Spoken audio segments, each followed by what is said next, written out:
ആദ്യമായി എല്ലാവർക്കും എൻ്റെ പ്രണയത്തിരുന്നാൾ ആശംസകൾ.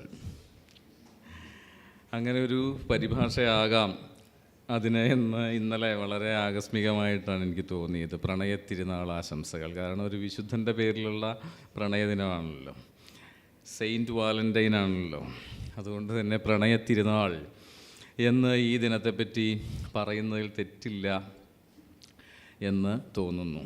ഇവിടെ അഗസ്റ്റിൻ സാർ സൂചിപ്പിച്ചതുപോലെ മലയാളിയെ പ്രണയിയാക്കിയതിൽ ഏറ്റവും മുന്തിയ ഉത്തരവാദിത്വമുള്ള, സാംസ്കാരിക ഉത്തരവാദിത്വമുള്ള കവിയാണ് വയലാർ രാമവർമ്മ.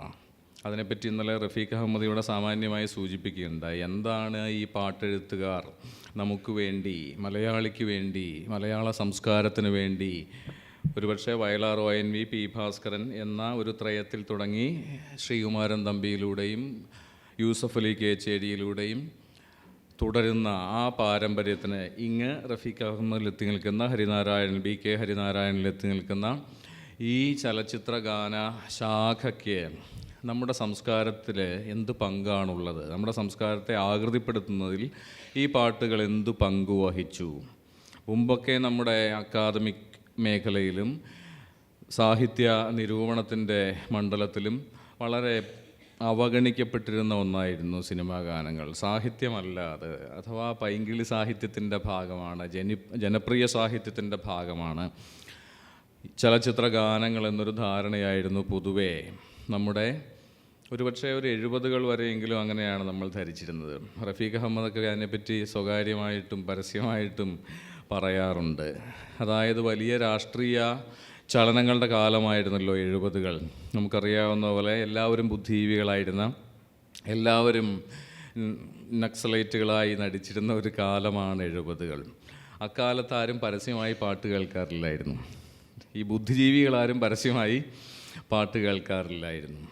പക്ഷേ സാമാന്യ ജനങ്ങൾ, വണ്ടി വലിക്കുന്നവരും ചുമട് ചുമക്കുന്നവരും പണിയെടുക്കുന്നവരും പാടത്തും പറമ്പിലും പണിയെടുക്കുന്നവരും ഈ പാട്ടുകളെ ഹൃദയപൂർവ്വം ആശ്ലേഷിച്ചുമിരുന്നു. അക്കാലത്തെന്നതുപോലെ ഇക്കാലത്തെന്നതുപോലെ എക്കാലത്തും പാവപ്പെട്ടവൻ്റെ, സാധാരണക്കാരൻ്റെ, ഒരുപക്ഷെ നിരക്ഷരരുടെ കൂടി സാഹിത്യമായിരുന്നു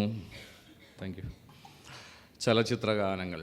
കാരണം മലയാളിയെ ഒരുതരം സാഹിത്യ സാക്ഷരതയിലേക്ക് ഉയർത്തിയത് ഈ പാട്ടുകളാണ് എന്ന് പറയാം. നമ്മളെല്ലാവരും ക്ലാസ് മുറികളിൽ സാഹിത്യം പഠിച്ചവരാണ്, നിങ്ങൾ പഠിച്ചുകൊണ്ടിരിക്കുന്നവരാണ്. എന്നിട്ടും നമ്മൾ ആ സാക്ഷരതയിലേക്ക് എത്തിയോ എന്ന കാര്യത്തിൽ മാത്രമേ സംശയമുള്ളൂ. ഞാൻ പറയുന്ന സാഹിത്യ സാക്ഷരതയെ പറ്റിയാണ്. ലിറ്ററസി എന്ന അർത്ഥത്തിൽ പറഞ്ഞു വരാറുള്ള ആ സാക്ഷരതയെ പറ്റിയല്ല. ആ സാക്ഷരത പോരാ സാഹിത്യം ആസ്വദിക്കാൻ എന്നതുകൊണ്ടാണ് ഞാൻ സാഹിത്യ സാക്ഷരത എന്ന് തന്നെ പറയുന്നത്. സാക്ഷരത കൊണ്ട് മാത്രം സാധ്യമായ ഒന്നല്ല കാവ്യാസ്വാദനം എന്നതുകൊണ്ട്. ആ സാക്ഷരത നമ്മുടെ മലയാളികൾക്ക് സാർവത്രികമായി പകർന്നു നൽകിയ ഗാനസാഹിത്യമായിരുന്നു വയലാറിൻ്റെയും മറ്റുള്ളവരുടെയും. ഇപ്പോൾ പഴയ ഒരു ഗാനമുണ്ടല്ലോ, ഒരു നാടകഗാനം, അത് ONVയുടേതാണ്. എങ്കിലും സഹോദര കവികളാണല്ലോ. ഇന്നലെ ആയിരുന്നല്ലോ ONVയുടെ ചരമദിനം. അതുകൊണ്ട് അല്പം ONV കൂടിയാകാം ഈ സന്ദർഭത്തിൽ, അത് തെറ്റില്ല എന്ന് ഞാൻ വിചാരിക്കുന്നു. ഇളവില്ലാ വേല ചെയ്ത് തളരുന്ന നേരമാണ് ഇതുവഴി പോരുമോ നീ തെന്നലേ. ഇങ്ങനെ അധ്വാനത്തിന് മീതെ വീശുന്ന ഒരു തെന്നൽ. അവിടെ തെന്നൽ എന്ന വാക്കിന് എന്തൊരു ശോഭയാണെന്ന് നോക്കി. ഒരു തലോടൽ പോലെ, തെന്നൽ എന്ന വാക്കിനൊരു തലോടലിൻ്റെ പ്രതീതി ഉണ്ടാക്കാൻ സാധിക്കും എന്നറിഞ്ഞോ അറിയാതെയോ ONV ആ വാക്ക് തന്നെ അവിടെ ഉപയോഗിച്ചു, അല്ലേ? തെന്നൽ എന്ന് കേൾക്കുമ്പോൾ നമ്മളെ തലോടുന്ന ഒന്നായി കാറ്റ് മാറുന്നു. ഇങ്ങനെ അധ്വാനിക്കുന്നവൻ്റെ തലോടലായി അവനിലേക്ക് എത്തിച്ചേരുന്ന ഒരു സാന്ത്വന സ്പർശമായി ഈ പാട്ടുകൾ മാറിയിട്ടുണ്ടാവുമെന്ന കാര്യം നിശ്ചയമാണ്. ഇവിടെ അഗസ്റ്റിൻ സാർ സൂചിപ്പിച്ചു, ഇവിടെ പ്രീ ഡിഗ്രി വിദ്യാർത്ഥിയായിരുന്ന എന്നെ ഓർമ്മിച്ചെടുത്ത് പറഞ്ഞു, സന്തോഷമുണ്ട്. അക്കാലത്തൊക്കെ എൻ്റെ ഒരു പ്രധാന വിനോദം എന്ന് പറയുന്നത്, പഠിച്ചിരുന്നത് സയൻസ് ആണെങ്കിലും അത് കാര്യമായി പഠിക്കാത്തത് കൊണ്ട്, അതിലേക്ക് മനസ്സ് ചെല്ലാത്തത് കൊണ്ടോ അതിൽ മനസ്സ് നിൽക്കാത്തത് കൊണ്ടോ, എൻ്റെ ഏറ്റവും അടുത്ത സുഹൃത്തായിരുന്ന, തൊട്ടടുത്ത ക്ലാസ്സിൽ സയൻസ് പഠിച്ചിരുന്ന, ഇതുപോലെ എന്നെപ്പോലെ സ്വപ്നജീവിയായിരുന്ന എൻ്റെ കൂട്ടുകാരൻ്റെ ഏറ്റവും വലിയ വിനോദം, അന്നത്തെ പഴയ ലൈബ്രറി ഉണ്ടല്ലോ, ഈ കോളേജിലെ പഴയ അണ്ടർഗ്രൗണ്ട് ലൈബ്രറിയിൽ ഇരുന്നിട്ട് ശരിക്കും ഒരു അണ്ടർഗ്രൗണ്ടിലായിരുന്നു ഞങ്ങൾ. കാരണം സാഹിത്യ വിദ്യാർത്ഥികൾ ചെയ്യേണ്ട കാര്യങ്ങളാണ് ഈ ശാസ്ത്ര വിദ്യാർത്ഥികൾ ചെയ്തുകൊണ്ടിരുന്നത്. അതുകൊണ്ട് തന്നെ അണ്ടർഗ്രൗണ്ടിൽ ഇരുന്നു കൊണ്ടൊരു തരം ഗറില്ല പ്രവർത്തനം പോലെ ഞങ്ങൾ കവിത വായിക്കുക. അതിൽ തന്നെ ONVയുടെയും പി ഭാസ്കരൻ്റെയും വയലാറിൻ്റെയും ഒക്കെ പാട്ട് പുസ്തകങ്ങൾ ഇവിടെ അന്ന് ലഭ്യമായിരുന്നു. പാട്ടുകളുടെ സമാഹാരങ്ങൾ, ആ പുസ്തകങ്ങൾ വായിക്കുക. അല്ലെങ്കിൽ റേഡിയോയിൽ കേട്ട പുതിയ പാട്ടുകളും പഴയ പാട്ടുകളും പകർത്തി എഴുതുക. എന്നിട്ട് ഇവിടുത്തെ അന്ന് ധാരാളം വാഗമരങ്ങളുണ്ടായിരുന്നു. ഈ കെമിസ്ട്രി ലാബിൻ്റെ പിന്നിലുള്ള ഒരു ഭാഗത്ത് നിരനിരയായിട്ട് പൂത്തു നിൽക്കുന്ന മഞ്ഞ വാഗമരങ്ങളുണ്ടായിരുന്നു. അതിൻ്റെ ചുവട്ടിലിരുന്നിട്ട് ഇവയുടെ കാവ്യ ഗുണത്തെപ്പറ്റി ചർച്ച ചെയ്യുക. ഇതായിരുന്നു അന്നത്തെ ഞങ്ങളുടെ ഏറ്റവും വലിയ വിനോദം. ആ അർത്ഥത്തിൽ ആ 2 വിദ്യാർത്ഥികൾക്ക് സാഹിത്യ സാക്ഷരത നൽകിയതും ഈ ഗാന അധ്യയനമായിരുന്നു എന്ന് പറയാം. അപ്പോൾ പാട്ടുകളിലൂടെയാണ് നമ്മൾ സാഹിത്യത്തിലേക്കും കവിതയിലേക്കും പ്രവേശിക്കുക, എല്ലാ മലയാളിയും അല്ലേ. പിന്നീട് കവികളായി തീരുന്നവരും എഴുത്തുകാരായി തീരുന്നവരും കഥാകാരന്മാരായി തീരുന്നവരും ഒരുപക്ഷെ ഈ പാട്ടുവാതിൽ കടന്നിട്ടാണ് സാഹിത്യം എന്ന ആ മഹാപ്രപഞ്ചത്തിലേക്ക് എത്തിച്ചേരുക. ഇത്തരത്തിലുള്ള ഒരു ശിക്ഷണം, ഒരു സാഹിത്യ ശിക്ഷണം സാമാന്യ മലയാളിക്ക് കൂടി നൽകി എന്നതാണ് ഈ പാട്ടെഴുത്തുകാരുടെ വലിയ സാംസ്കാരിക സംഭാവന. കാരണം പാട്ട് കേൾക്കാൻ പ്രത്യേകിച്ച് ഒരു വിദ്യാഭ്യാസ യോഗ്യതയും ഒരു ബിരുദപത്രവും ആവശ്യമില്ല. അതൊരു തുറന്നിട്ട ജാലകം വഴി നിലാവോ ഒരു പൂവിൻ്റെ മണമോ നമ്മുടെ മുറിയിലേക്ക് കടന്നു വരുന്നത് പോലെ നമ്മുടെ ഉള്ളിലേക്ക് കടന്നു വന്നുള്ളൂ. നമ്മുടെ അനുവാദം പോലും നമ്മുടെ സമ്മതം പോലും ചോദിക്കാതെ നമ്മിൽ പ്രവേശിക്കുന്ന ഒരു സുഗന്ധത്തിൻ്റെ, ഒരു സൗന്ദര്യാനുഭവത്തിൻ്റെ പേരാണ് ഗാനങ്ങൾ. വിശേഷിച്ച് ഒരു കാലത്ത് നാടകഗാനങ്ങളായിരുന്നു. വയലാരൻ തുടങ്ങിയത് നാടകഗാനങ്ങളിലാണ്. വയലാറിൻ്റെ വളരെ പ്രസിദ്ധമായ ചില നാടകഗാനങ്ങളെങ്കിലും നിങ്ങൾ കേട്ടിട്ടുണ്ടാവും. തലയ്ക്കുമീതെ ശൂന്യാകാശം, താഴെ മരുഭൂമി, തപസ്സു ചെയ്യും വേഴാമ്പൽ ഞാൻ, ദാഹജലം തരുമോ. ആ പാട്ടിലാണെന്ന് തോന്നുന്ന ഒരു വരിയുണ്ട്: മോഹങ്ങൾ മുരടിച്ചു, മോതിരക്കൈ മുരടിച്ചു, മനസ്സു മാത്രം മുരടിച്ചില്ല. ഒരു കുഷ്ഠരോഗിയാണ് പാടുന്നത്. എത്ര ഭിക്ഷക്കാർ, എത്ര അനാഥർ, എത്ര ഏകാകികൾ ഈ പാട്ടുപാടി സ്വയം സമാശ്വസിക്കുകയും ഒരുപക്ഷെ ഭിക്ഷയാചിക്കുകയും അങ്ങനെ ഒരു ഉപജീവനം കണ്ടെത്തുകയും ചെയ്തിട്ടുണ്ടാവും കേരളത്തിലല്ലേ. തീവണ്ടിയിലും ബസ്സിലും തെരുവിലും. ഇവിടെ ഇന്നലെ കമ്പയർ ചെയ്യുമ്പോൾ പറയുന്നുണ്ടായിരുന്നു ഈ പാട്ട് എവിടെയെല്ലാം ഉണ്ട് എന്നുള്ളതിനെ പറ്റി അല്ലേ. തെരുവിലും എല്ലായിടത്തും അല്ലേ, വീടുകളിലും കലാലയങ്ങളിലും തീവണ്ടി മുറികളിലും എല്ലായിടങ്ങളിലും പാട്ടുണ്ടായിരുന്നു, പാട്ടുണ്ടാവണം. അങ്ങനെ അല്ലാത്തൊരു കാലം നമുക്ക് സങ്കല്പിക്കാനേ ആവില്ല. ആ കാലം വളരെ സ്വപ്നങ്ങളെ നിങ്ങൾ ഇല്ലാതിരുന്നെങ്കിൽ നിശ്ചലം ശൂന്യമീ ലോകം എന്നെഴുതിയതും വയലാറാണല്ലോ അല്ലേ. സ്വപ്നങ്ങളെ നിങ്ങൾ ഇല്ലാതിരുന്നെങ്കിൽ നിശ്ചലം ശൂന്യമീ ലോകം എന്നതുപോലെ നമ്മളെ സ്വപ്നം കാണുന്നവരാക്കി മാറ്റി ഈ പാട്ടെഴുത്തുകാർ. അതാദ്യം ചെയ്തത് ചങ്ങമ്പുഴയായിരുന്നു കവിതയിലൂടെ. ആ ചങ്ങമ്പുഴയുടെ ഓടക്കുഴൽ പിന്നീട് കൊണ്ടു നടന്നവർ വയലാറും ONVയും പി ഭാസ്കരനുമായിരുന്നു. MTയുടെ ഈയിടെ അന്തരിച്ച MT വാസുദേവൻ നായരുടെ വളരെ മനോഹരമായൊരു വാക്യമുണ്ട്. രമണീയം ഒരു കാലം എന്ന പേരിലൊരു ഉപന്യാസം ഉണ്ടല്ലോ MTയുടെ. രമണനെപ്പറ്റി, ചങ്ങമ്പുഴയെപ്പറ്റി, ചങ്ങമ്പുഴ കാലത്തെപ്പറ്റി. ആ ലേഖനത്തിലെ ഒരു കേന്ദ്രവാക്യമാണ് ഞാൻ ഇപ്പോൾ ഇവിടെ എടുത്തുപയോഗിച്ചത്. ചങ്ങമ്പുഴ ഞങ്ങൾക്ക് ഒരു ഓടക്കുഴൽ തന്നു. അത് കാൽപ്പനികതയുടെ ഓടക്കുഴലായിരുന്നു എന്ന് നമുക്ക് അറിയാം. ആ ഓടക്കുഴൽ MT മാത്രമല്ല, ഈ പാട്ടെഴുത്തുകാർ ONVയും വയലാറും പി ഭാസ്കരനും എല്ലാം തങ്ങളുടെ കയ്യിലും ചുണ്ടിലും ചേർത്തു വച്ചു എന്നതാണ് മലയാള സാഹിത്യ ചരിത്രം പറയുന്നത്. ഈ പാട്ടെഴുത്തുകാരന് അല്ലേ, വയലാർ ആരാണെന്ന് ചോദിച്ചാൽ രണ്ടുമാണ്, കവിയുമാണ് ഗാനരചയിതാവുമാണ്. നമ്മൾക്ക് പാട്ടെഴുത്ത് എന്ന് കേട്ടാൽ ഒരു കനക്കുറവ് തോന്നും. ഗാനം എന്ന് പറയുമ്പോൾ കുറച്ചുകൂടി കനമുണ്ട് അല്ലേ. അങ്ങനെയാണല്ലോ, വാക്കുകളുടെ ഒരു വിധാന വ്യത്യാസം കൊണ്ട് നമുക്ക് തോന്നുന്ന ഒരു പ്രതീതിയാണ്, അത് ഒരു സത്യവുമാണ്. ഇപ്പോൾ വയലാർ ഗാനങ്ങൾ നോക്കിയാൽ ഒരു ഉദാഹരണം ഞാൻ പറയാം. ഏറ്റവും പ്രസിദ്ധമായ, ഏറ്റവും മനോഹരവുമായ, ഒരുപക്ഷെ വയലാർ തന്നെ പൂർണ്ണമായി പകർന്നു വച്ചിട്ടുള്ള ഒരു വയലാർ ഗാനമാണ്. അങ്ങനെ പലതുണ്ട് എങ്കിലും ഇന്ദ്രവല്ലരി പൂചൂടി വരും സുന്ദര ഹേമന്ത രാത്രി. എന്തൊരു പദപ്രൗഢിയാണെന്ന് നോക്കി. ഇന്ദ്രവല്ലരി എന്ന് പറഞ്ഞാൽ വെള്ളരിയോ മറ്റോ ആണ്, കാട്ടുവെള്ളരിയോ മറ്റോ ആണ്. അതിൻ്റെ പൂവാണ്, നക്ഷത്രങ്ങളുടെ ആകൃതിയുള്ള പൂവാണ് അതിന്. അതുകൊണ്ട് രാത്രിക്ക് മാറിലണിയാൻ ഏറ്റവും ഉചിതമായ, അല്ലെങ്കിൽ നക്ഷത്രമാല ചൂടി വരുന്ന രാത്രി എന്നാണ് വയലാർ പറയുന്നത്. ഇന്ദ്രവല്ലരി പൂചൂടി വരും സുന്ദര ഹേമന്തരാത്രി, മഞ്ഞുകാല രാത്രി, മഞ്ഞുകാലത്തോടടുത്ത കാലത്തെ രാത്രി, അതാണല്ലോ ഹേമന്തം അല്ലേ? ശിശിരമായിട്ടില്ല ഹേമന്തം. അപ്പോൾ ഒരു നവംബർ മാസമൊക്കെ ആയിരിക്കും അല്ലേ? അപ്പോൾ ഇന്ദ്രവല്ലരി, അപ്പോൾ ഈ കാട്ടുവെള്ളരി പൂചൂടി വരും സുന്ദര ഹേമന്തരാത്രി എന്ന് നമുക്ക് പറയാനാവില്ല. അങ്ങനെ പറഞ്ഞാൽ അത് യാതൊരു ഇമ്പാക്റ്റും ഉണ്ടാക്കില്ല. ഇന്ദ്രവല്ലരിയായി മാറുന്നതോടുകൂടി കാട്ടുവള്ളരി ഒരു സ്വർഗീയ പുഷ്പമായി മാറുന്നു. ഒരു ഭാവന ഉദ്യാനത്തിൽ മാത്രം വിരിയുന്ന ഒരു പൂവിൻ്റെ പ്രതീതി ജനിപ്പിക്കുന്നു. ഇങ്ങനെ വാക്കുകൾ കൊണ്ട് ഒരു കാൽപ്പനിക ലോകം സൃഷ്ടിക്കാനുള്ള അസാമാന്യ സിദ്ധി ഉണ്ടായിരുന്നു മറ്റു കാൽപ്പനികർക്ക് എന്നതുപോലെ വയലാറിന്.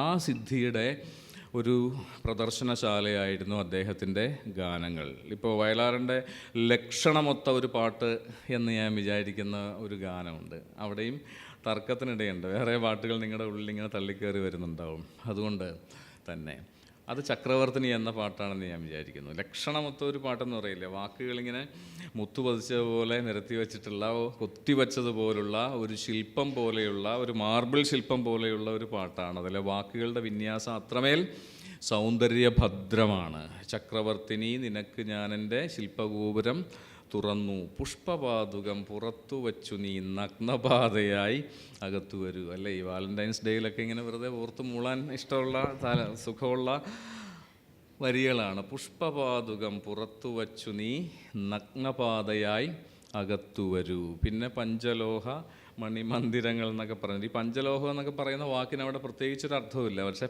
അതുണ്ടാക്കുന്ന ഒരു പ്രതീതിയുണ്ട്. രുദ്രവീണകൾ പാടി, വയലാർ എപ്പോഴും എഴുതും രുദ്രവീണകളെ പറ്റി.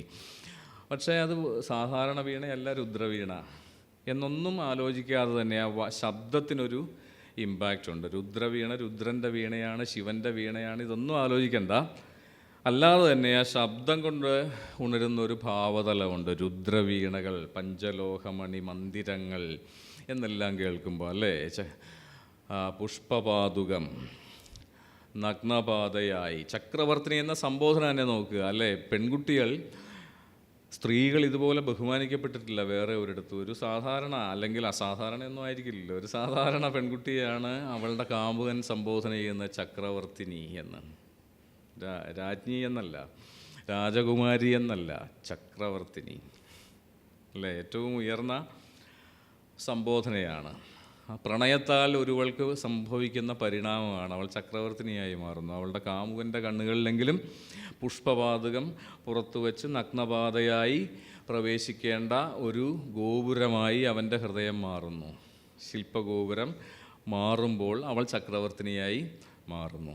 ഇതാണ് ഒരുപക്ഷേ മലയാളിക്ക് ചങ്ങമ്പുഴയും വയലാറുമെല്ലാം തന്ന ഏറ്റവും വലിയ സാംസ്കാരിക സംഭാവന. പ്രണയമെന്ന് പറയുന്നത് ഒരു മൃഗീയ വികാരമല്ലെന്നും ഒരു ടോക്സിക് വികാരമല്ലെന്നും അല്ലേ, അല്ലെങ്കിൽ നിങ്ങളൊക്കെ പറയുന്ന പോലെ ഒരു സിറ്റുവേഷൻഷിപ്പ് അല്ലെന്നും അല്ലേ, അങ്ങനെയാണല്ലോ പറയുക. എന്താ ഈ സിറ്റുവേഷൻഷിപ്പ്? എനിക്ക് മനസ്സിലായിട്ടില്ല, ഒന്ന് പറഞ്ഞു തരാൻ പറ്റുമോ? പിന്നീട് മതി, അവസാനം മതി.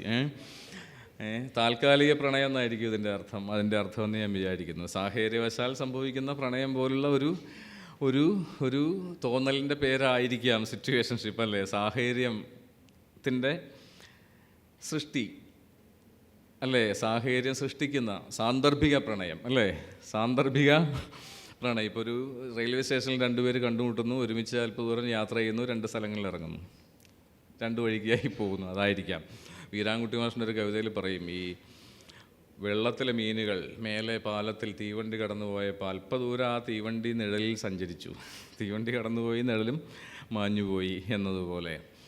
അപ്പോൾ ഈ അടുത്ത ദിവസങ്ങളെല്ലാം എന്നെ സംബന്ധിച്ച് പ്രണയദിനങ്ങളായിരുന്നു. KLF-ൽ ബെന്യാമിനുമൊത്ത് പ്രണയത്തെപ്പറ്റിയായിരുന്നു സംസാരിക്കാൻ എന്നോട് ആവശ്യപ്പെട്ടത്. എന്തുകൊണ്ടാണെന്ന് എനിക്കറിയില്ല, പക്ഷേ എനിക്കെന്തെങ്കിലും അങ്ങനത്തെ ഒരു ലക്ഷണം ഉള്ളതായിട്ട് എനിക്ക് തോന്നിയിട്ടില്ല. അല്ലാതെ അധികം പ്രണയമൊന്നും പ്രകടിപ്പിച്ചിട്ടുള്ള എഴുത്തിൽ പ്രകടിപ്പിച്ചിട്ടുള്ള ഒരാളല്ല ഞാൻ, ജീവിതത്തിൽ പ്രകടിപ്പിച്ചിട്ടുണ്ടാവും.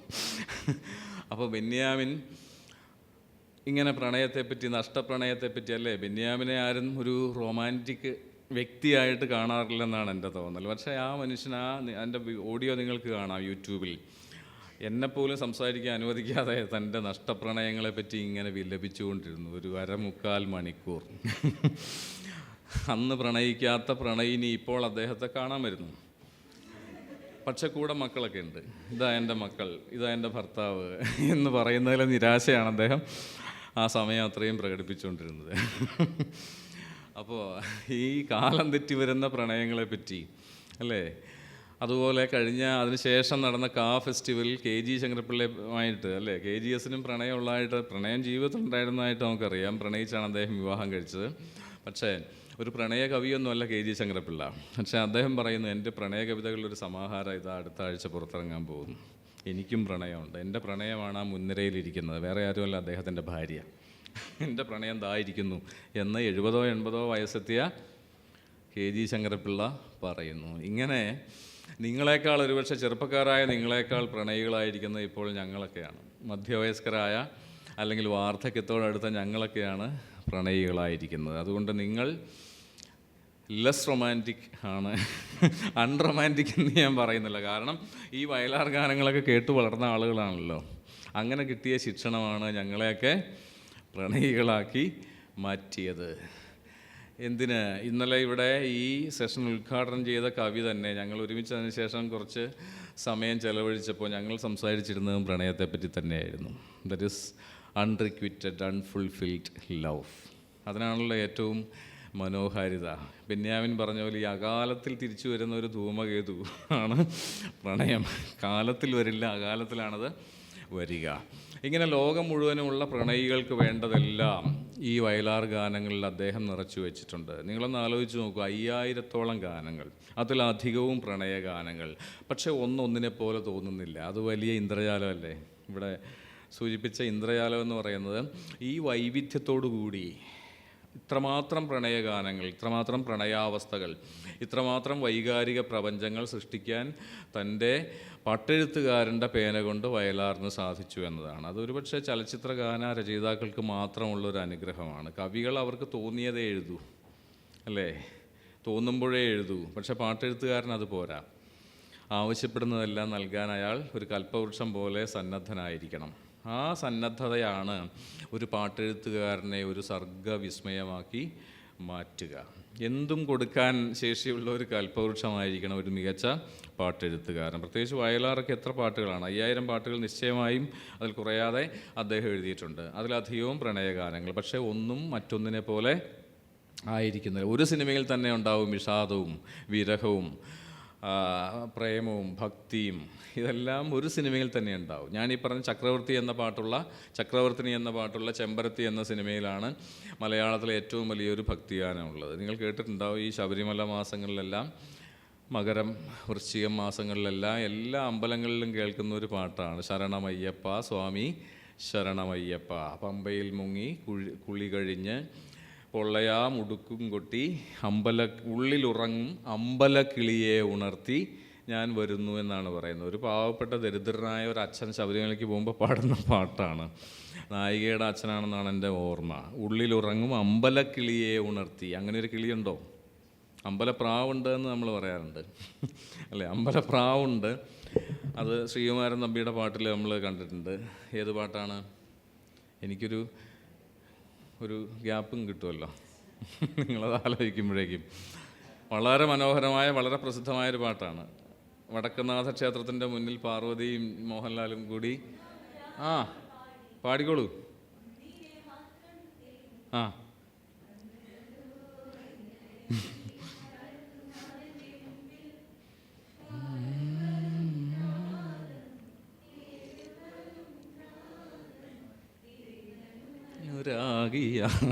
അമ്പലപ്രാവേ. മൈ ഡൗ എന്നാണ് ഇംഗ്ലീഷുകാരൻ പറയുക അല്ലേ, മൈ ഡൗ എന്ന് പറയും. പക്ഷെ അമ്പലപ്രാവില്ല, ഇംഗ്ലീഷിൽ അമ്പലപ്രാവില്ല. പരമാവധി എന്താണ്? മൈ ഡൗ. ഇത് ഞാൻ പറഞ്ഞതല്ല, പഴയ നിരൂപകനായ MP ശങ്കുണ്ണിയായർ അദ്ദേഹം വൈലോപ്പിള്ളിയുടെ കണ്ണീർ പാടത്തെ പറ്റിയുള്ള പഠനത്തിൽ പറയുന്നതാണ് മൈ ഡൗ. അതിനെ വൈലോപ്പിള്ളി അല്ലെങ്കിൽ നമ്മുടെ പാട്ടെഴുത്തുകാരും കവികളും ഒന്ന് ദേശസാൽക്കരിച്ചതാണ് അമ്പലപ്രാവ്. മൈ ഡൗ എന്നതിനെ ഒന്ന് കേരളീയമാക്കിയതാണ് ഡൗ. മൈ ഡൗ എന്നതിൽ വെറും പ്രാവ് അമ്പലപ്രാവായി അങ്ങനെ ആയിരിക്കാൻ മാറിയത്. കാരണം ഈ ശാലീനതയൊക്കെ അമ്പലത്തിൻ്റെ ചുറ്റിപ്പറ്റിയാണെന്നാണല്ലോ നമ്മുടെ ഒരു അന്ധവിശ്വാസമാണ്. അല്ലേ? ആ ശാലീന നായികയെയാണ് ഈ അമ്പലപ്രാവ് എന്ന് വിളിക്കുക. ആ സിനിമയെ നിങ്ങൾ കണ്ടിട്ടുണ്ടെങ്കിൽ അറിയാൻ 2 തരം നായികമാരുണ്ട്. ഒരു ശാലീന നായികയും ശാലീനയെ അല്ലാത്തൊരു നായികയും. പക്ഷെ അവരിൽ ആരെയായിരിക്കും ഈ നായകൻ ജയകൃഷ്ണൻ ഏറ്റവും അധികം സ്നേഹിച്ചതെന്ന് ചോദിച്ചാൽ ശാലീനയെ ആയിക്കൊള്ളണമെന്നില്ല എന്നാണ് എൻ്റെ ഒരു കാഴ്ചക്കാരൻ എന്ന നിലയ്ക്ക് എൻ്റെ ഉത്തരം. ശാലീനയെ അയാൾ ഇഷ്ടപ്പെട്ടിരുന്നു, പക്ഷേ ശാലീനയേക്കാൾ ഇഷ്ടപ്പെട്ടത് ഒരു പക്ഷേ ശാലീനയെ അല്ലാത്ത ക്ലാരയെ ആയിരിക്കും. ഓ, ക്ലാര എന്താണ്, ക്ലാരയെ എല്ലാവരും കണ്ടിട്ടുണ്ട് എന്നുള്ളതാണ്. സിനിമയിലല്ല, ക്ലാരയെ കണ്ടിട്ടുണ്ട്. അതും നമ്മുടെ പ്രണയസങ്കല്പത്തെ വല്ലാതെ നവീകരിച്ച ഒരു സിനിമയായിരുന്നു അല്ലേ, ക്ലാരയും രാധയും. ശ്രദ്ധിക്കുക, ശാലീന നായികയുടെ പേര് രാധ എന്നാണ്. പക്ഷേ മറ്റേ നായികയുടെ പേര് മോശമല്ല, ക്ലാര. ക്ലാര ആരായിരുന്നു? സെയിൻറ്റ് ഫ്രാൻസിസിൻ്റെ കാമുകിയായിരുന്നു.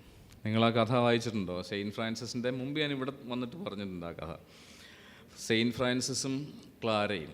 സെയിൻറ്റ് ഫ്രാൻസിസ് എന്ന സന്യാസിയെ പ്രണയിച്ച ക്ലാര, സെയിൻറ്റ് ഫ്രാൻസിസിനോടുള്ള വിശുദ്ധ പ്രണയത്താൽ സന്യാസം സ്വീകരിച്ച സന്യാസിനിയായി മാറിയ അതിസുന്ദരിയായ സമ്പന്നയായിരുന്ന പ്രഭുകുമാരിയായിരുന്ന ക്ലാര. അപ്പോൾ ഇവർ തമ്മിലുള്ള ഒരു ഉടമ്പടി ഇതാണ്: ഈ 2 മഠങ്ങൾ തമ്മിലുള്ള വഴി നിറയെ വെള്ളപ്പൂക്കൾ വിരിയുന്ന ദിവസം ഞാൻ ക്ലാരയെ പരിഗ്രഹിക്കാം എന്നാണ് ഫ്രാൻസിസ് പറയുന്നത്.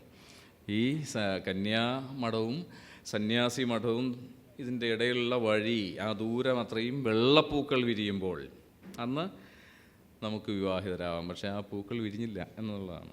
അതുകൊണ്ടാണ് സെയിൻറ്റ് ഫ്രാൻസിസ് ആയിട്ട് ഇരിക്കുന്നത്, ക്ലാരയായും. അപ്പോൾ ആ ക്ലാരയുടെ പേരാണ്, പത്മരാജൻ നിസ്സാരക്കാരനല്ലല്ലോ, ആ ക്ലാരയുടെ പേരാണ് തൻ്റെ നായികമാരിൽ ഒരാൾക്ക് സമ്മാനിച്ചത് പത്മരാജൻ.